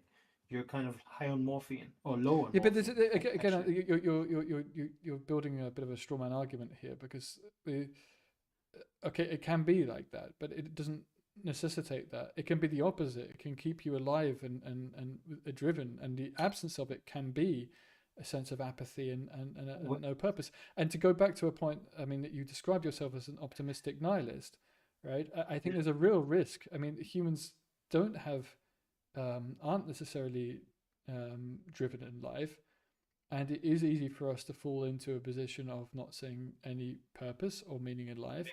And as a nihilist, it's good if that person is religious, I would say, to some extent, because if without that, then you of course think some darker thoughts, right? And so maybe that's because it's not rational to want to be or not want to be. I'm being very sensitively here. And that's an interesting conversation in itself. But assuming that it is preferable, at least, to want to be, then having a trajectory and a goal seems to be the opposite of being an anesthetic. It can liven you when done correctly, yes. right? Yes, but again, we're talking about a goal. I think the conceptualization of a goal is always a want to achieve. But wait! I think, and this is definitely an example of where having a goal, like this delineation of goal and purpose before, right? Yeah. Having goals with these single points, and then you don't really see it as as something in terms of a bigger picture of building ad infinitum. And of course, we die in the end, but we assume that you don't really think Yeah. in that sense because you don't know that specific endpoint to aim for. Then these goals can be part of a bigger purpose, right? But I think if you just focus on the goal and make the goal your purpose, like you suggested, is possible.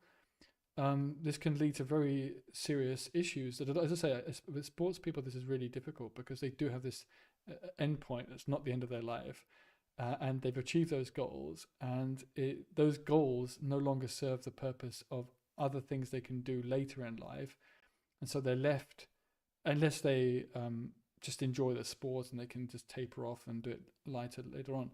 If the purpose there was fame or being recognized, at some point there's a sudden drop off, right? And so this is the danger of goals serving as purposes, or not looking at this continuity of this notion of there not being an end, because that actually easily disenchanted. It's like, well, it's not just that. It's in this case having more of a sense of purpose, of something that's more regular, that's something that's a bit more stable in some respects, can serve to lead to healthier and happier outcomes of people's minds, and maybe a more stable sense of identity, which isn't necessarily a bad thing, right? So I think purpose can sometimes be not just a good thing, but maybe contingent. Being happy can be contingent on some notions of purpose in life. I think purpose helps you from not feeling sad, because purpose again kind of removes you from the equation. It helps you to escape the cruel intimacy of decision making. Like, you simply know, like, this is the direction I'm doing. This is I've conceptualized this as my purpose, as my need to achieve. Doesn't even matter if you really need it. You don't really need it. Like, except if you kind of think that God orders you to do it, and even then you wouldn't really need to do it, but you just feel like you need to do it. That's enough. When you say things like it can keep you alive, it can keep you driven.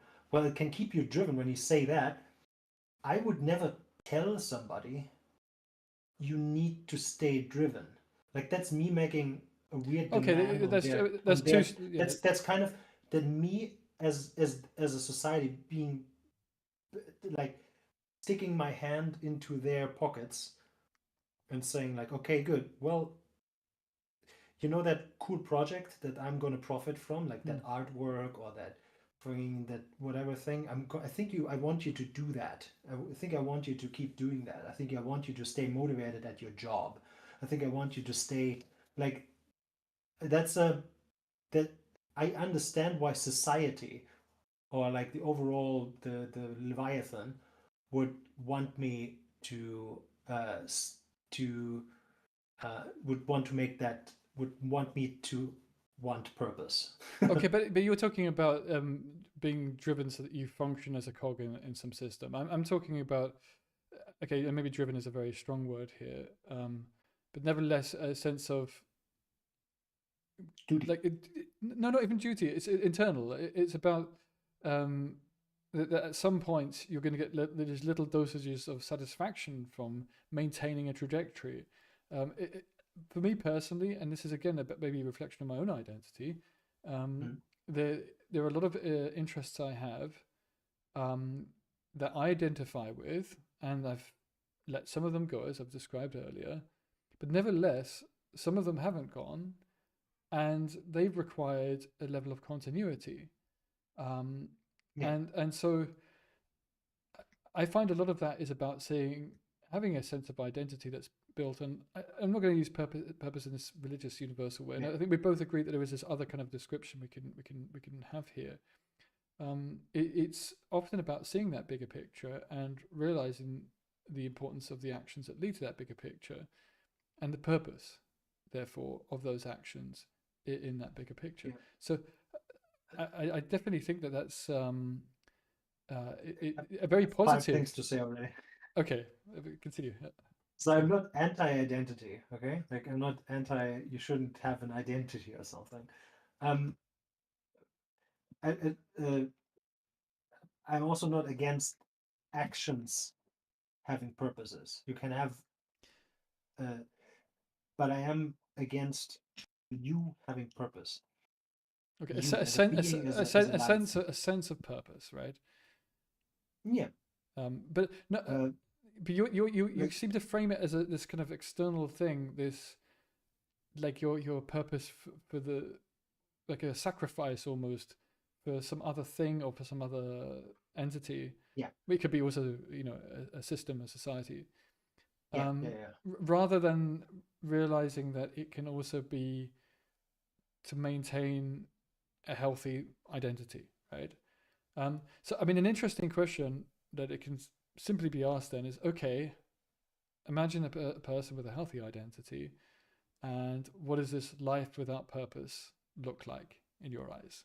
Because then we can see by deduction what you Yeah. really Um, uh, we're seeing looking a, at here. you have a bunch of short-term goals and desires that you achieve, and all of your surroundings can be sure that any goal and any desire you pursue is a desire you actually directly, unobstructedly, just want to achieve, without any weird sense of um, um, cosmic existential obligation uh, setting the tracks.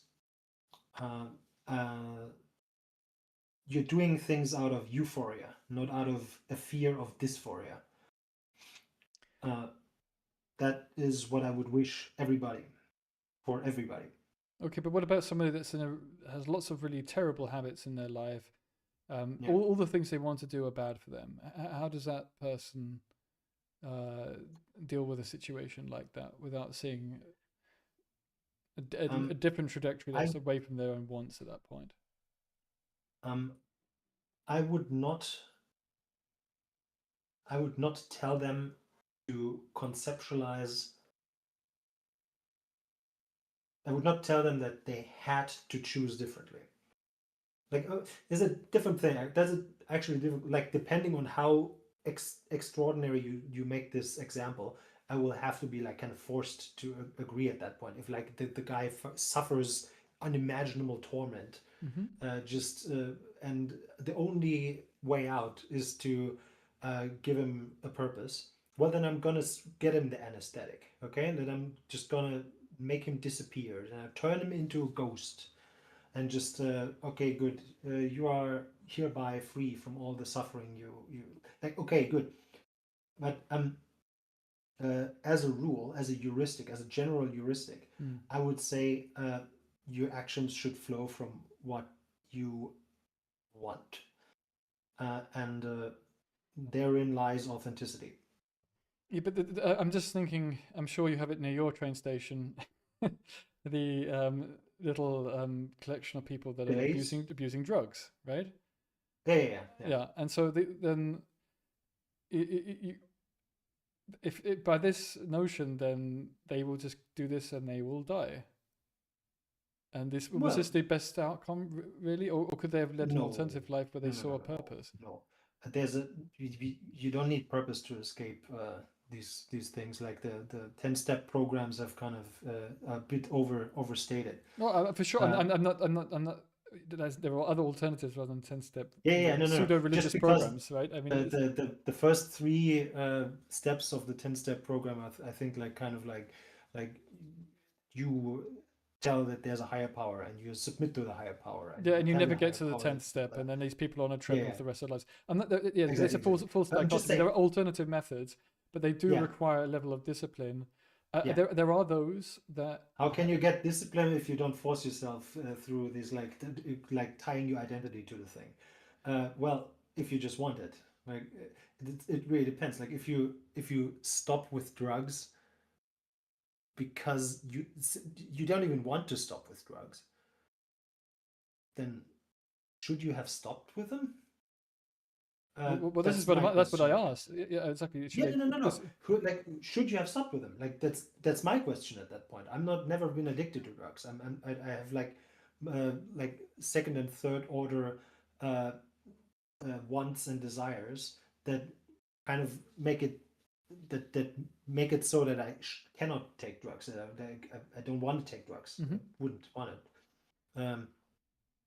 And if those people don't have those desires, they simply don't have them, or they've been like kind of eroded by the sheer bliss of the drug, then I think like at that point it's kind of just us, like we the people surrounding the person, that tell them like, okay, good, hey, stop taking drugs.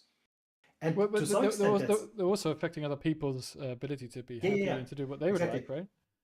So I've had a really cool formulation for this. Sorry, I have to let this loose. I'm sorry. Like, you are the only shareholder of your body, but many people are stakeholders in your body. There's your mother and your parents and your girlfriend. They're all stakeholders in your life. And if you want them to be happy, which presumably you want, that's how you would appeal to that kind of stuff. To a desire, But not even to an okay, even ignoring the social implications, yeah, when someone has a substance abuse problem, they stop taking it. They're not taking it to be happy anymore. They're taking it to avoid unhappiness, which goes, it yeah, was very much the description you gave purpose itself as a yeah, blackmailing entity. But a yeah, lot of our own wants, even when they become weaker, they can often be blackmailing entities, right? That are formed by bad habits. So that's not purpose that's yeah. at That's fault true. here. And in fact, That's purpose true. can be the antidote to that in those Yeah, cases, right? And this I'm is an not. extremer case, of course, I'm giving, but Yeah, in my conceptualization of things, you would have replaced one addiction with another, kind of like you now it's not the drug withdrawal that you're fearing.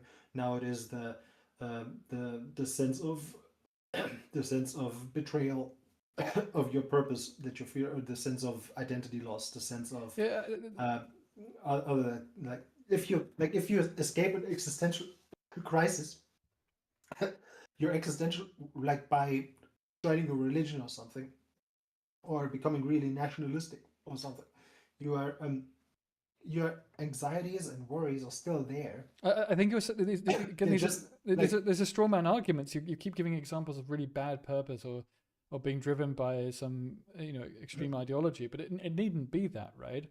sure, it's And not so just to make it more obvious. yeah, but it's not just making it more obvious. I mean, these are the bad cases that we both agree it's not good when people go down those routes. But there is a more moderate sense in which having some notion of purpose in life, and you say, okay, I'm going to stick with this. I don't know for how long. Maybe it's forever, right? And you start building some sense of identity. People will ask you what you do, and you say, I do A, B, or C, and you like the fact that when you say that, what that means in that context, and maybe the conversations you can have, the things you can think about, the things you can see in the world around you because of the new knowledge and that you may develop, or that your body maybe is, you can cycle faster or whatever it might be, and you enjoy the consequences of that. And you identify with that in a sense that it's the kind of thing that you tell people that you do, right? So there's an identity Yeah, aspect to that I think is undeniable.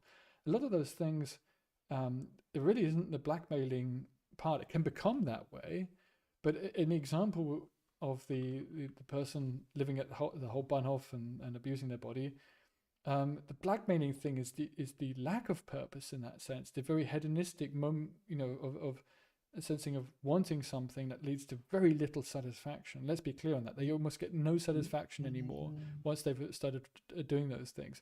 And it's an extreme case, but we have a lot of these habits that can occur in our lives. well, you're taking refuge in extreme cases too, No, like but with the but guy with the Bahnhof that is like escaping into like drug things. Like that's also a very extreme case. but I'm not I saying that. disagree. I disagree. If we can take it to a less extreme case, and we can see the exact same thing there, right, in our own lives.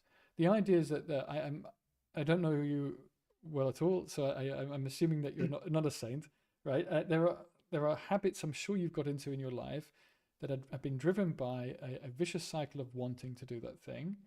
that has not been constructive in your life. And I say this because it's happened, my life, and it happened to everybody's life that I've ever of anybody I've ever known to varying degrees, Yeah. right? And those things become almost blackmailing. There's very much the description you gave purpose before, and seeing a bigger picture and having a stronger sense of purpose and adhering to that, being a bit more disciplined, right, often can lead is a way out of that, and so is an antidote to blackmail itself, right? But there comes a point where you keep on that trajectory, and you may realize, oh wow, this isn't working for me. I still don't, after 5 years of going to the gym, hating it every day. And there are alternatives, right, that could serve the same purpose, both functionally in your life, but also in terms of your identity and what you'll be content with, which is very, very subjective, right? There's always other options in terms of purposes, right? So sticking to a purpose in a stricter way for too long without recognizing that it's not serving the bigger purpose of just being generally happy, right? That of course is a negative thing, but it needn't be that way, and often isn't. And it's actually a very useful tool, which goes back to this description. You inferred that one of the reasons you've been thinking about this is because this notion that we're living in an identity crisis, and I think a lot of that is bad habits. And I think one of the solutions for that is to see a bigger picture, to give purpose a chance, but don't glue yourself to it like that often happens within a religion where It's you say, not possible. I think purpose by its nature has to be glued to. It has to be a goal, a telos that defines your identity. There is no more. You can't be more glued to a thing yeah, but than you're to be saying like then, conceptually well, then glued you're to saying it. to be glued to an identity itself. I think the problem there would be to say that you I mean, can't have a that's sense in which your identity can change, and that's then a problem, you're talking right? like aspects of your identity. I'm talking like your identity. Like there's difference. Like for example, I'm a son. Mm-hmm. That's part of my identity, and also I'm a male. That's part of my identity. But like there's also my identity. There's like as a thing, as Maybe this is where we really disagree. maybe Of course, it relates to a point in time, and I feel some empathy with my younger selves, if I want to call it that. But this continuity is somewhat approximate, and um, I mean, I see other people identifying me as this continuous person, but I don't really necessarily think of it that way. And I certainly can think of thought patterns and habits I've had in the past. It looks alien to me. There are people who I feel more empathy with than my former self sometimes. So I don't know what you're referring to as the identity, like there's this kind of, um, that's pretty funny. Yeah. stone in the So water. So especially yeah, also with different, living in different countries, I feel I change. I mean, of course, there's going to be continuities, but it's not for me to say, and I don't identify with it. It's not what yeah. other people may do so with me, but that's something else. I don't think it's what you're inferring here. No. So So that's pretty funny. So you don't believe in identity as like an overarching thing, but like as a composite object, you don't believe in identity, what but you believe in all the particulates of identity, like as all the roles and stuff. I, I mean, I think that I do believe in um, a notion of identity, but I think it's changing quite gradually over time. But you can see it over a decade or 2 decades. Well, Um, yeah, but if it and it's changes not. too drastically, you're gonna have like some dissociative moments. You're gonna be like, wait a second, the fuck? I can't speak. I mean, again, and now I'm also pinning to anecdotes and on a personal experience, but Sure. um, I'm sure there is a certain rate of change for, and it's probably person dependent, but it couldn't just completely flip on its head every day. There's some Yeah. level of continuity. Yeah. But the idea of this thing in stone, and where you can clearly see the borders of, Yeah. and it's often our identities are shaped by the moods we go through, right? And you can go through a period of bad moods and good moods, euphoria, sense of being motivated, finding interest in something, or lack of thereof. And so in that sense, your sense of identity changes with that. And of course, when you first realize it, it's one of the things I remember as a young adult is realizing this stuff, and I found it scary. Um, Mm. uh, So I think yeah, I mean this is now a discussion of Yeah, identity, but I think yeah, it's also and aligned with purpose. I think it's dangerous when you really trying to hold your identity in one place, yeah, despite a changing context, or yeah. it doesn't make you resilient to change at all. And purpose, this notion of purpose and identity can link together in that way. And then, of course, I think that is something quite toxic. But I don't think it has to be that way. Far from it. Yeah. So you kind of evoked the idea of an existential crisis over there, like where you said, um, um, if there is a certain level of change that needs to happen in order for us to kind of to to to feel uh, dysphoria, identity dysphoria, Mm-hmm.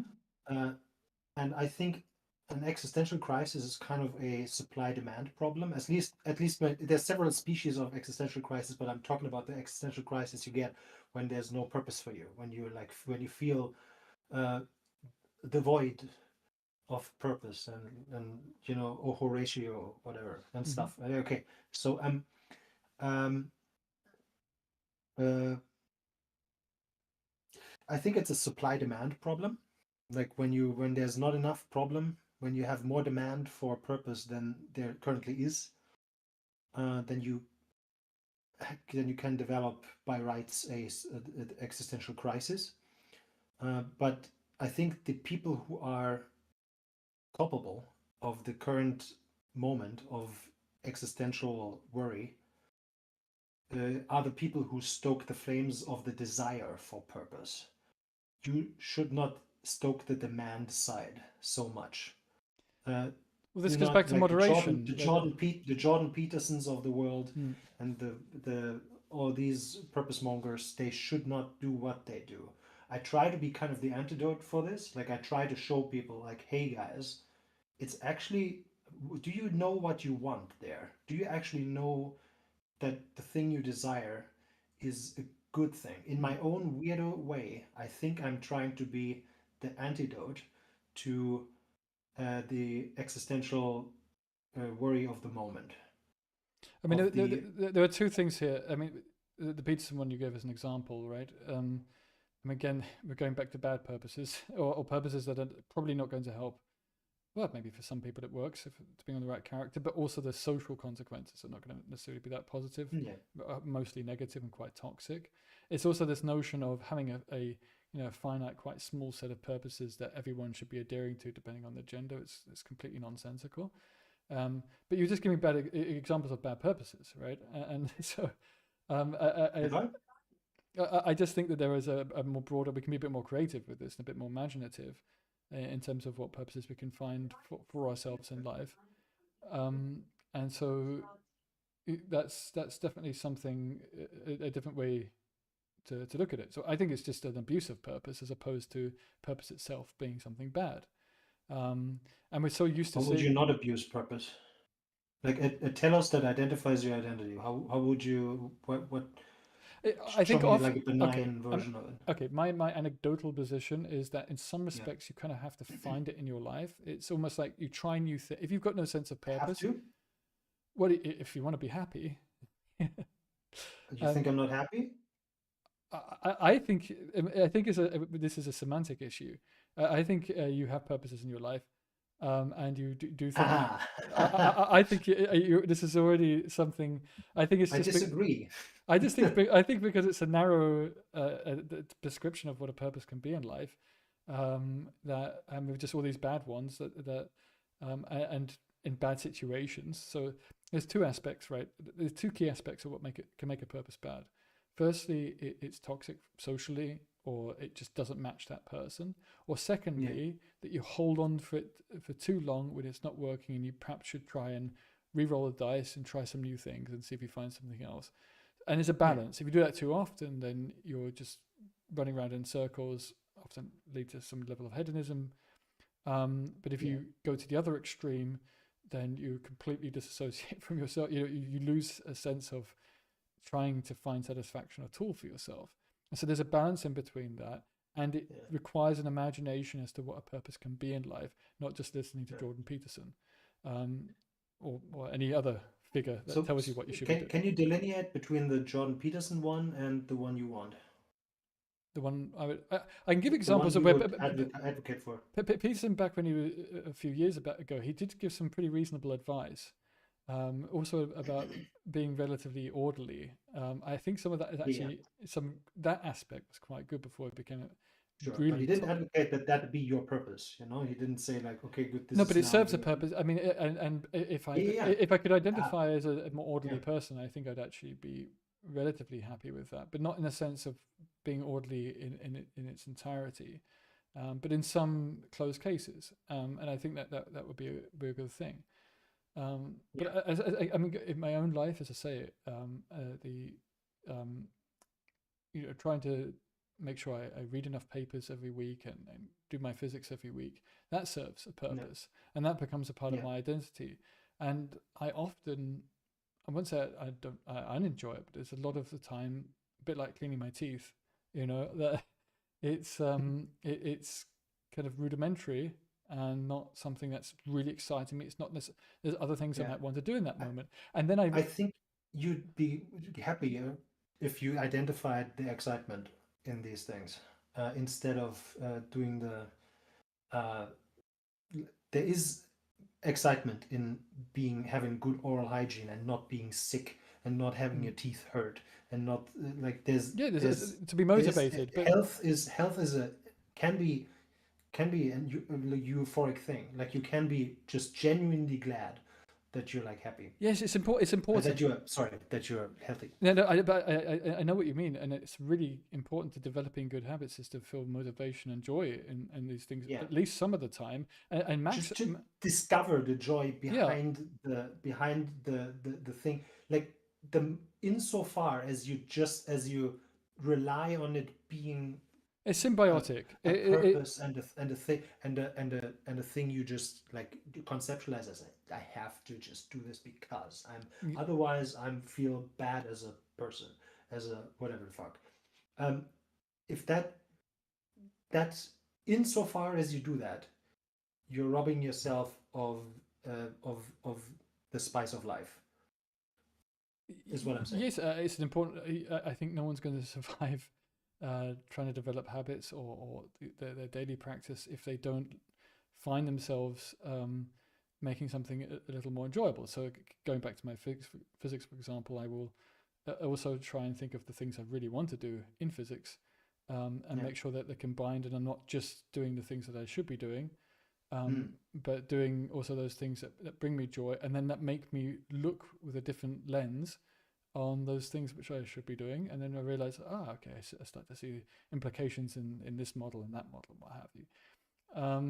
So it is important about motivation, right, and drive and interest to not only have these little milestones rather than looking at the overall mountain if you're climbing a mountain, so you hit those milestones more often, but also that you mix it in with activities that can give you a greater sense of joy. So I'm not suggesting that that purpose needs to be so rigid, right? This purpose in life, and you can kind of ad hoc. There's no non-rigid purpose, really. But that's a definition. That's this issue of the definition. way I then understand the term, Okay, but I mean, I understand. I think the way most people use the term, you can't just say like, "Today, this is my purpose" or something. No, okay, not today on that time scale, but you feel a sense of purpose in an activity, and that sense of purpose changes and morphs over time.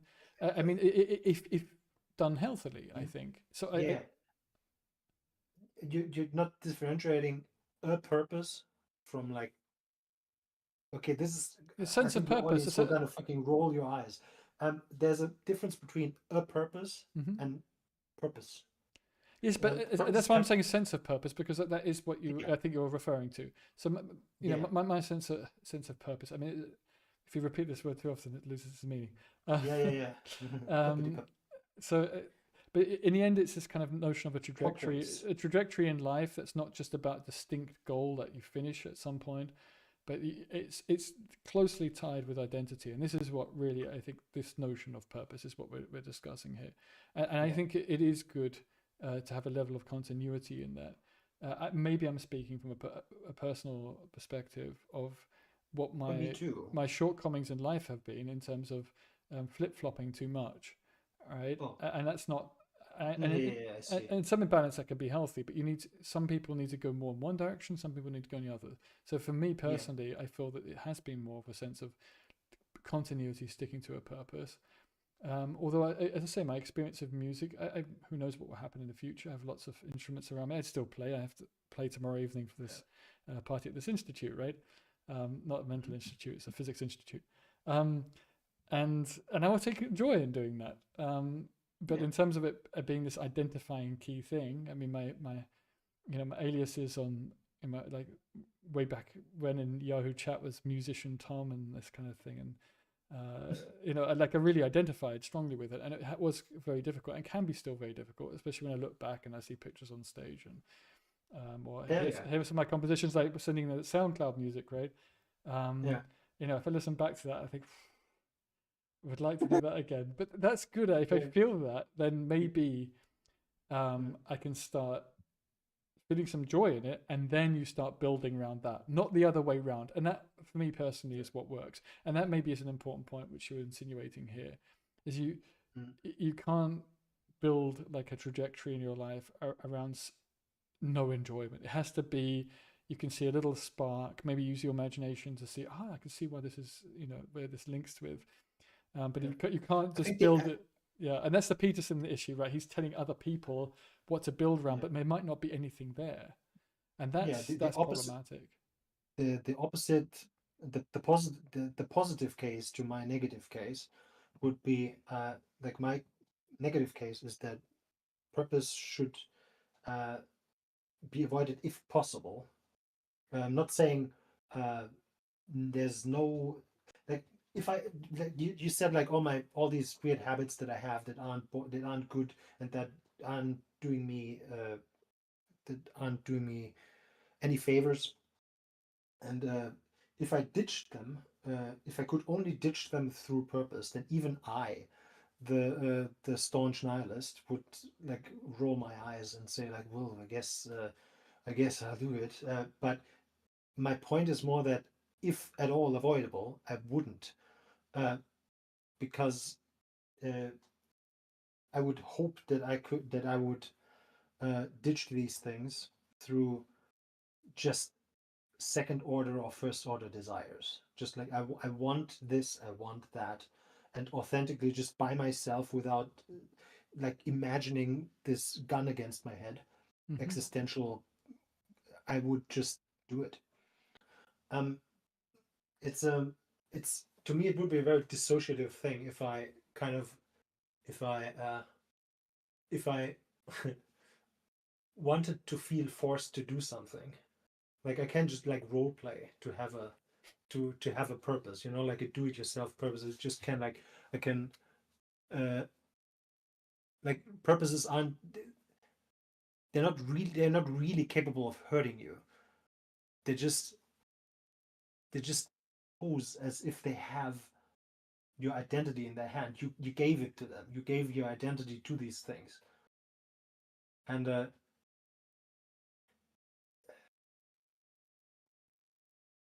like if you jump through that flaming hoop and you've tamed yourself to jump through that flaming hoop, have you succeeded as like a lion or as the lion tamer, as the hoop jumper or as the tamer of the hoop jumper? It's a It's about perception, isn't it? Uh, it is. and so in the end, you can't answer that question without understanding the perception of the lion or the lion tamer in this case. And I do agree, you shouldn't superfluously, try and create a massive web of purposes in your life or your these to try and enrich your identity too much because it all come falling down. Yeah, And you water down, by doing one activity. So speaking with you this evening means I'm not doing something else, right? And this is yeah, also true of trajectories in life. If you go and try and have too many, or maybe even more than a couple of important ones, then yeah. you should be Like very careful about that. And it becomes an right, external, right? It becomes this thing that you stop enjoying so yeah. much. And can become And quite negative. So I do agree with maybe minimalizing it, but I think inevitably people need a few trajectories in their life. And right now, if I found out that you were speaking with me more of out of a sense of obligation than out of a sense of like mm, just wanting to talk with me, I would find that a bit, a bit, a bit. Don't make too much of it, okay? Like, okay, it's just like it would. I would prefer you wanting to do it to you feeling obligated to do it. okay, but And I think it's a false. This is a false dichotomy. okay, And I use this example, right? So I'll be really as open and honest as I can. Um, yeah, I think it's a really interesting conversation. You seem like an interesting person, so I wanted to talk to you on that front. But I also see the bigger picture of to be frank about it, even on YouTube, of producing some content at a certain regularity, and so it coincided with that, and so there was a sense of yeah, purpose in that. So it wasn't one or the other, and I think that's true of a lot of things in life. And I think, and this goes back to your point you were making before. But if I was just focusing on, oh, I've got to get something out and no sense of pleasure, I just don't yeah, think it's sustainable. And I think you need to kind of yeah. have this symbiotic relationship between motivation, enjoyment, and occasional satisfaction. It doesn't have to be every time But you go through that joy, practice. But, joy without obligation is sustainable. but you can't always have joy. There's a level of discipline there that's required to keep a continuity. And I think it can lead to the overall better outcome in terms of satisfaction and happiness.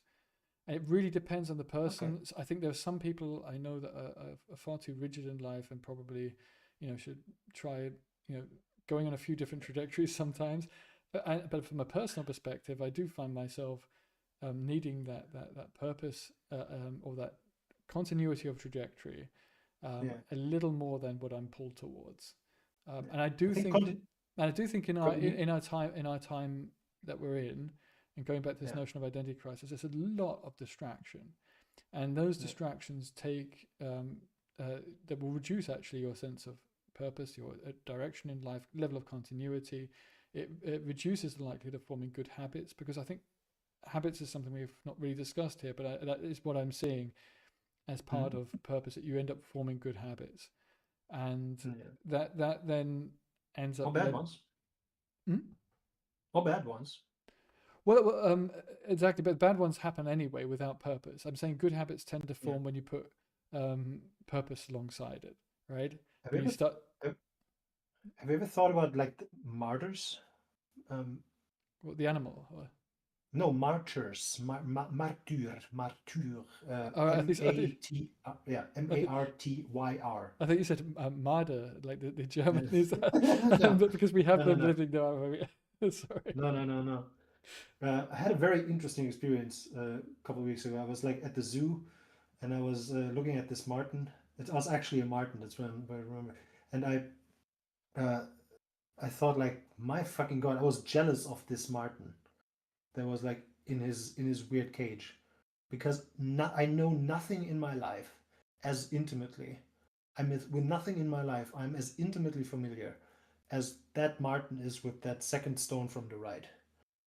Like, and it was kind of like a beautiful epiphany for some reason. Like, I I catch myself very often being jealous of animals. Uh, But how can you be jealous? I mean, we can't perceive what the animal perceives. And it's true. It's true. this will be a segue into our the next discussion, which will probably be on veganism. I actually want to talk to Yeah. people about this, because I'm also I have a bit. I wouldn't say it's that nuanced, but I don't see it in such black and white terms. Yeah. To be honest, I need to eat because that serves a purpose, and I'm going to bring this slowly to a close. But I think we came to some agreement, at least, that purpose isn't always bad, um, and that even if it should be kept at a minimal, I think practically speaking, a sense of purpose or identity and a trajectory in life that's a little bit more continuous in its direction than perhaps our immediate wants would want, is or can be or often is overall a good thing. Um, and so it is a question of how you want to frame Can I? purpose. You can always put the negative framings for it, and then of course it's a bad thing, right? Yeah. Can I read something real quick? Yeah, sure. It's a bit of a it's a bit Depends of a how long it cheat, is, but but yeah. it's not that long. Okay, I'll Okay. try to be good. Um, a rule is a way of structuring awareness. It's from Rick Rubin. Purpose is a Rorschach test. A people pleaser sees in it humility and servitude. A narcissist sees in it grandiosity, relevance, and even a form of power. The power of the henchman, the hidden power in the shadow of usefulness. Whether you're attracted to the facade of humility or the implied undergirding of self-importance depends on your character. Both are there for you to find. It'll be merely a matter of emphasis which one you focus on. Purpose can turn you into a load-bearing pillar in the most important building, but only by making you disappear in the process. After all, you can't become a pillar without turning into stone first. That that is Well, what I that's like somebody there. that's never willing to try new things, right? Which is what I was inferring before. I mean, that's just being lived by purpose in its entirety, and often, frankly, a purpose that's given to you or suggested that you should be following, like the Peterson, nonsense that he spouts out these days. So, Oh, yeah. If I you have a purpose, it can, you can, you there is a, conceptualize yourself as serving it. You are well, that's like one way, but purpose is here. but as I said, that's not the, um, that's a bad relationship with the whole idea, and it goes back to this notion If of you use it the other way around, I think you're stretching the word. I think honestly, I I think just think if I I think because we're talking about having a sense of purpose, having yeah something of you're identifying with, and you want to, or not necessarily want to build on, but you think you should build on because you've had once in the past and you perceive to have once in the future that it will also serve, right? yeah And so you have this purpose you feel in life at that point. But what's healthy is to recognize that that purpose, or it can change and morph, or there's a new purpose that can come along that would make more sense, right? hmm, Um, it can be this. It doesn't have to be adhering to a very strict code, specifically one that's been made by somebody else or that's in the image that somebody else has suggested. Um, I it was to go back to the when you posed this as a topic for today, right? hmm, I don't really have negative associations with the word purpose. yeah. It's quite neutral to me, and I thought so.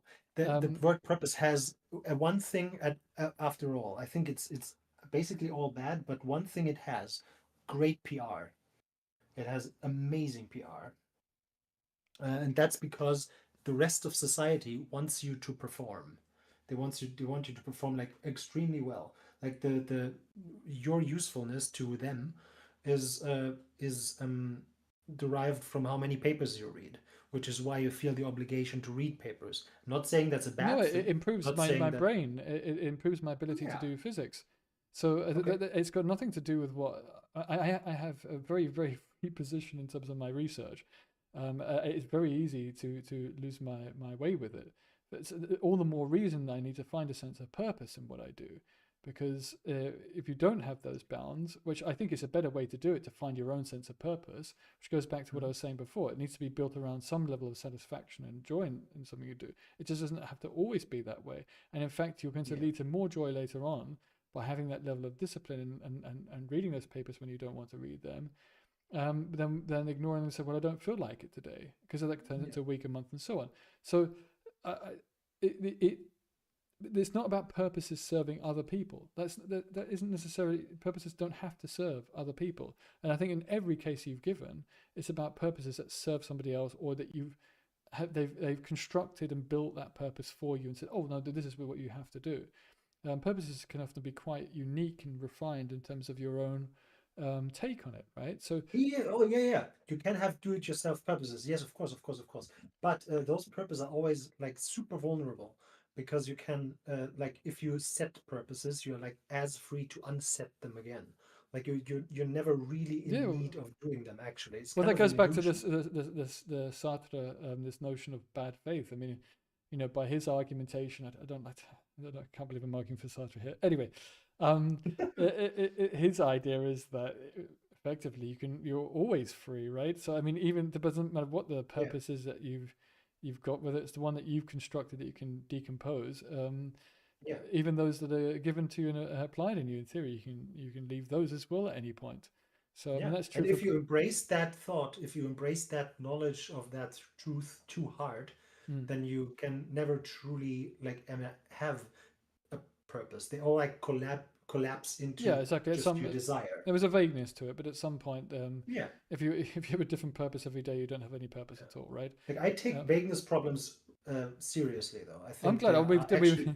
that's I think most of philosophy are vagueness problems. Okay, in my Yeah, opinion, yeah. yeah, yeah. But I think they're actually problematic. Like I think they actually prove that something's corrupt and broken. I don't know about corrupts and Um, well, I disagree on that. I think they're very yeah, I interesting, and I thought so. think I thought so. I thought there so. are different cases, and sometimes it's about how we can work with the limitations of vagueness and the consequences of it. I think sometimes it doesn't matter, and other times it does, right? Um, Mhm.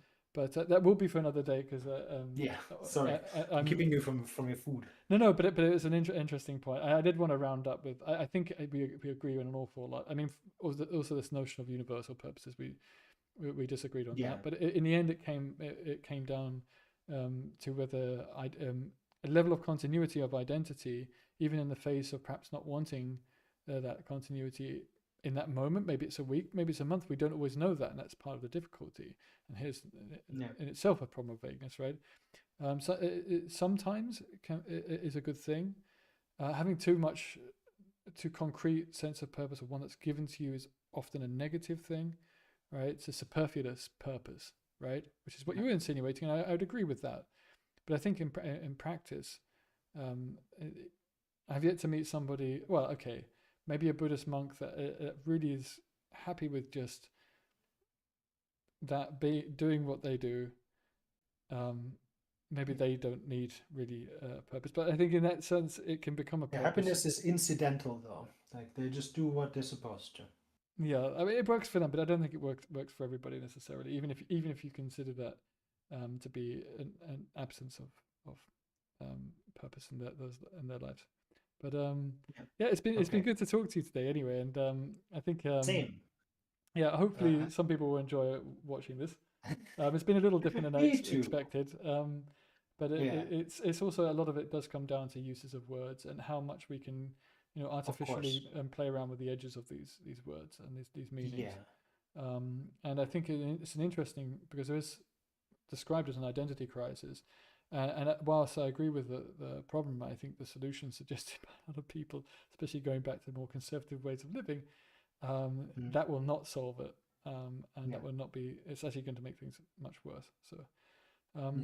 yeah, Yeah, hopefully, I think we should make purpose generally less desirable. I think that would make just counter the advertising, the great PR that purpose has a little bit, to the and contrary, that would in, I think that we need to start giving purpose a better description of, and better examples rather than these, very frankly often for males misogynistic okay, um, roles that yeah, are meant to be achieved in society. I think there are other ways to do that, more creative ways, yeah, and that's also about developing and fostering a sense of purpose. And I actually mean this quite sincerely, outside of yeah, our notion of debate. I think that is something important in our society. I do think that we'll deal with the unhappiness problem. It's not about an identity problem. I think it's links strongly with issues of unhappiness in our societies. And I think that is partly about, they're saying, oh well, there's no purpose from a god, therefore there's no purpose at all. I mean, you said you were a nihilist yourself. yeah, I test those waters every day. Um, and I do think it is good to try and manifest some sense of purpose in your life. It generally leads to a greater sense of happiness. And it would And depend on the sorry, person. I can only disagree. I have an example of one, but Uh, I just have to. I have to disagree. I think I would. The more purpose I would have, I think I would feel not good. I would have like a reverse existential crisis. Like having purpose forced upon you where you don't want it. Like single like I think you have. single I think you like have. single children or like the chosen one or that kind of shit. I think I you have don't purpose. I want it. think you have purpose in your life. You just don't quote purpose. I think your art's your Uh, a purpose in your life. I think you identify with that. But when I put, that's so like as I'm happy, I have to have purpose. Otherwise, I couldn't be happy. the Happy. thing is, if it's Well, if you function, if define it it, like that, it's kind of circular, right? but it's circular. If you want to if you want to describe it in a negative sense, I think every example you've given are pretty negative negative ones. And when it's True. functioning, when it's going well, it should self-sustain. As I say, it should be symbiotic with some level of enjoyment. Then you won't really notice it working in the background. Most of the time when I go off to the gym, this would be one of my examples, I don't really Mm. notice it. I don't get quite as much joy as I used to get from it, but I also never feel begrudgingly that I need to go, and I go often enough for it to serve its purpose in keeping me healthy and for me to identify as somebody who tries to do so, Yeah. and not to mention other effects that it has. So, um, that's it is. I think we're both probably to some extent abusing the term and how it can be used and how it is used. But it's an issue of identity and a continuity of identity and habits in the face of not always wanting to do those things. And I think that's important, whatever you call it. Okay. But I'm happy that you've got your art, and I'm looking forward to seeing next year your. Are these mice going to be painted in the background, or is it going to stay? Depends. I'm really bad at color, actually. Okay. I'm usually doing things black and white, and they're gonna be shaded, definitely. Okay. Yeah. Right. And there's gonna be more black. Like there's a lot of real estate, visual real estate still to be filled up with stuff. But yeah, One last it's gonna question: happen. have you ever seen the cartoon Watership Down? I don't know what it's called I in love German. it. It is one of my favorite fucking things. I've been to Watership Down in England actually. I've made a quasi pilgrimage to the actual That was my Watership Down. first association I had with your picture. It gave me feelings of it was Yeah, quite a traumatic thing to watch as a child, but certainly yeah, very emotive. And your picture and your certainly put up some of those feelings today, but not in not in a negative way. But yeah. yeah. So I'm glad that you can take that as a compliment then. Yeah, true. I do actually. Yeah, that's very cool. Thanks. Okay, cool. I'm gonna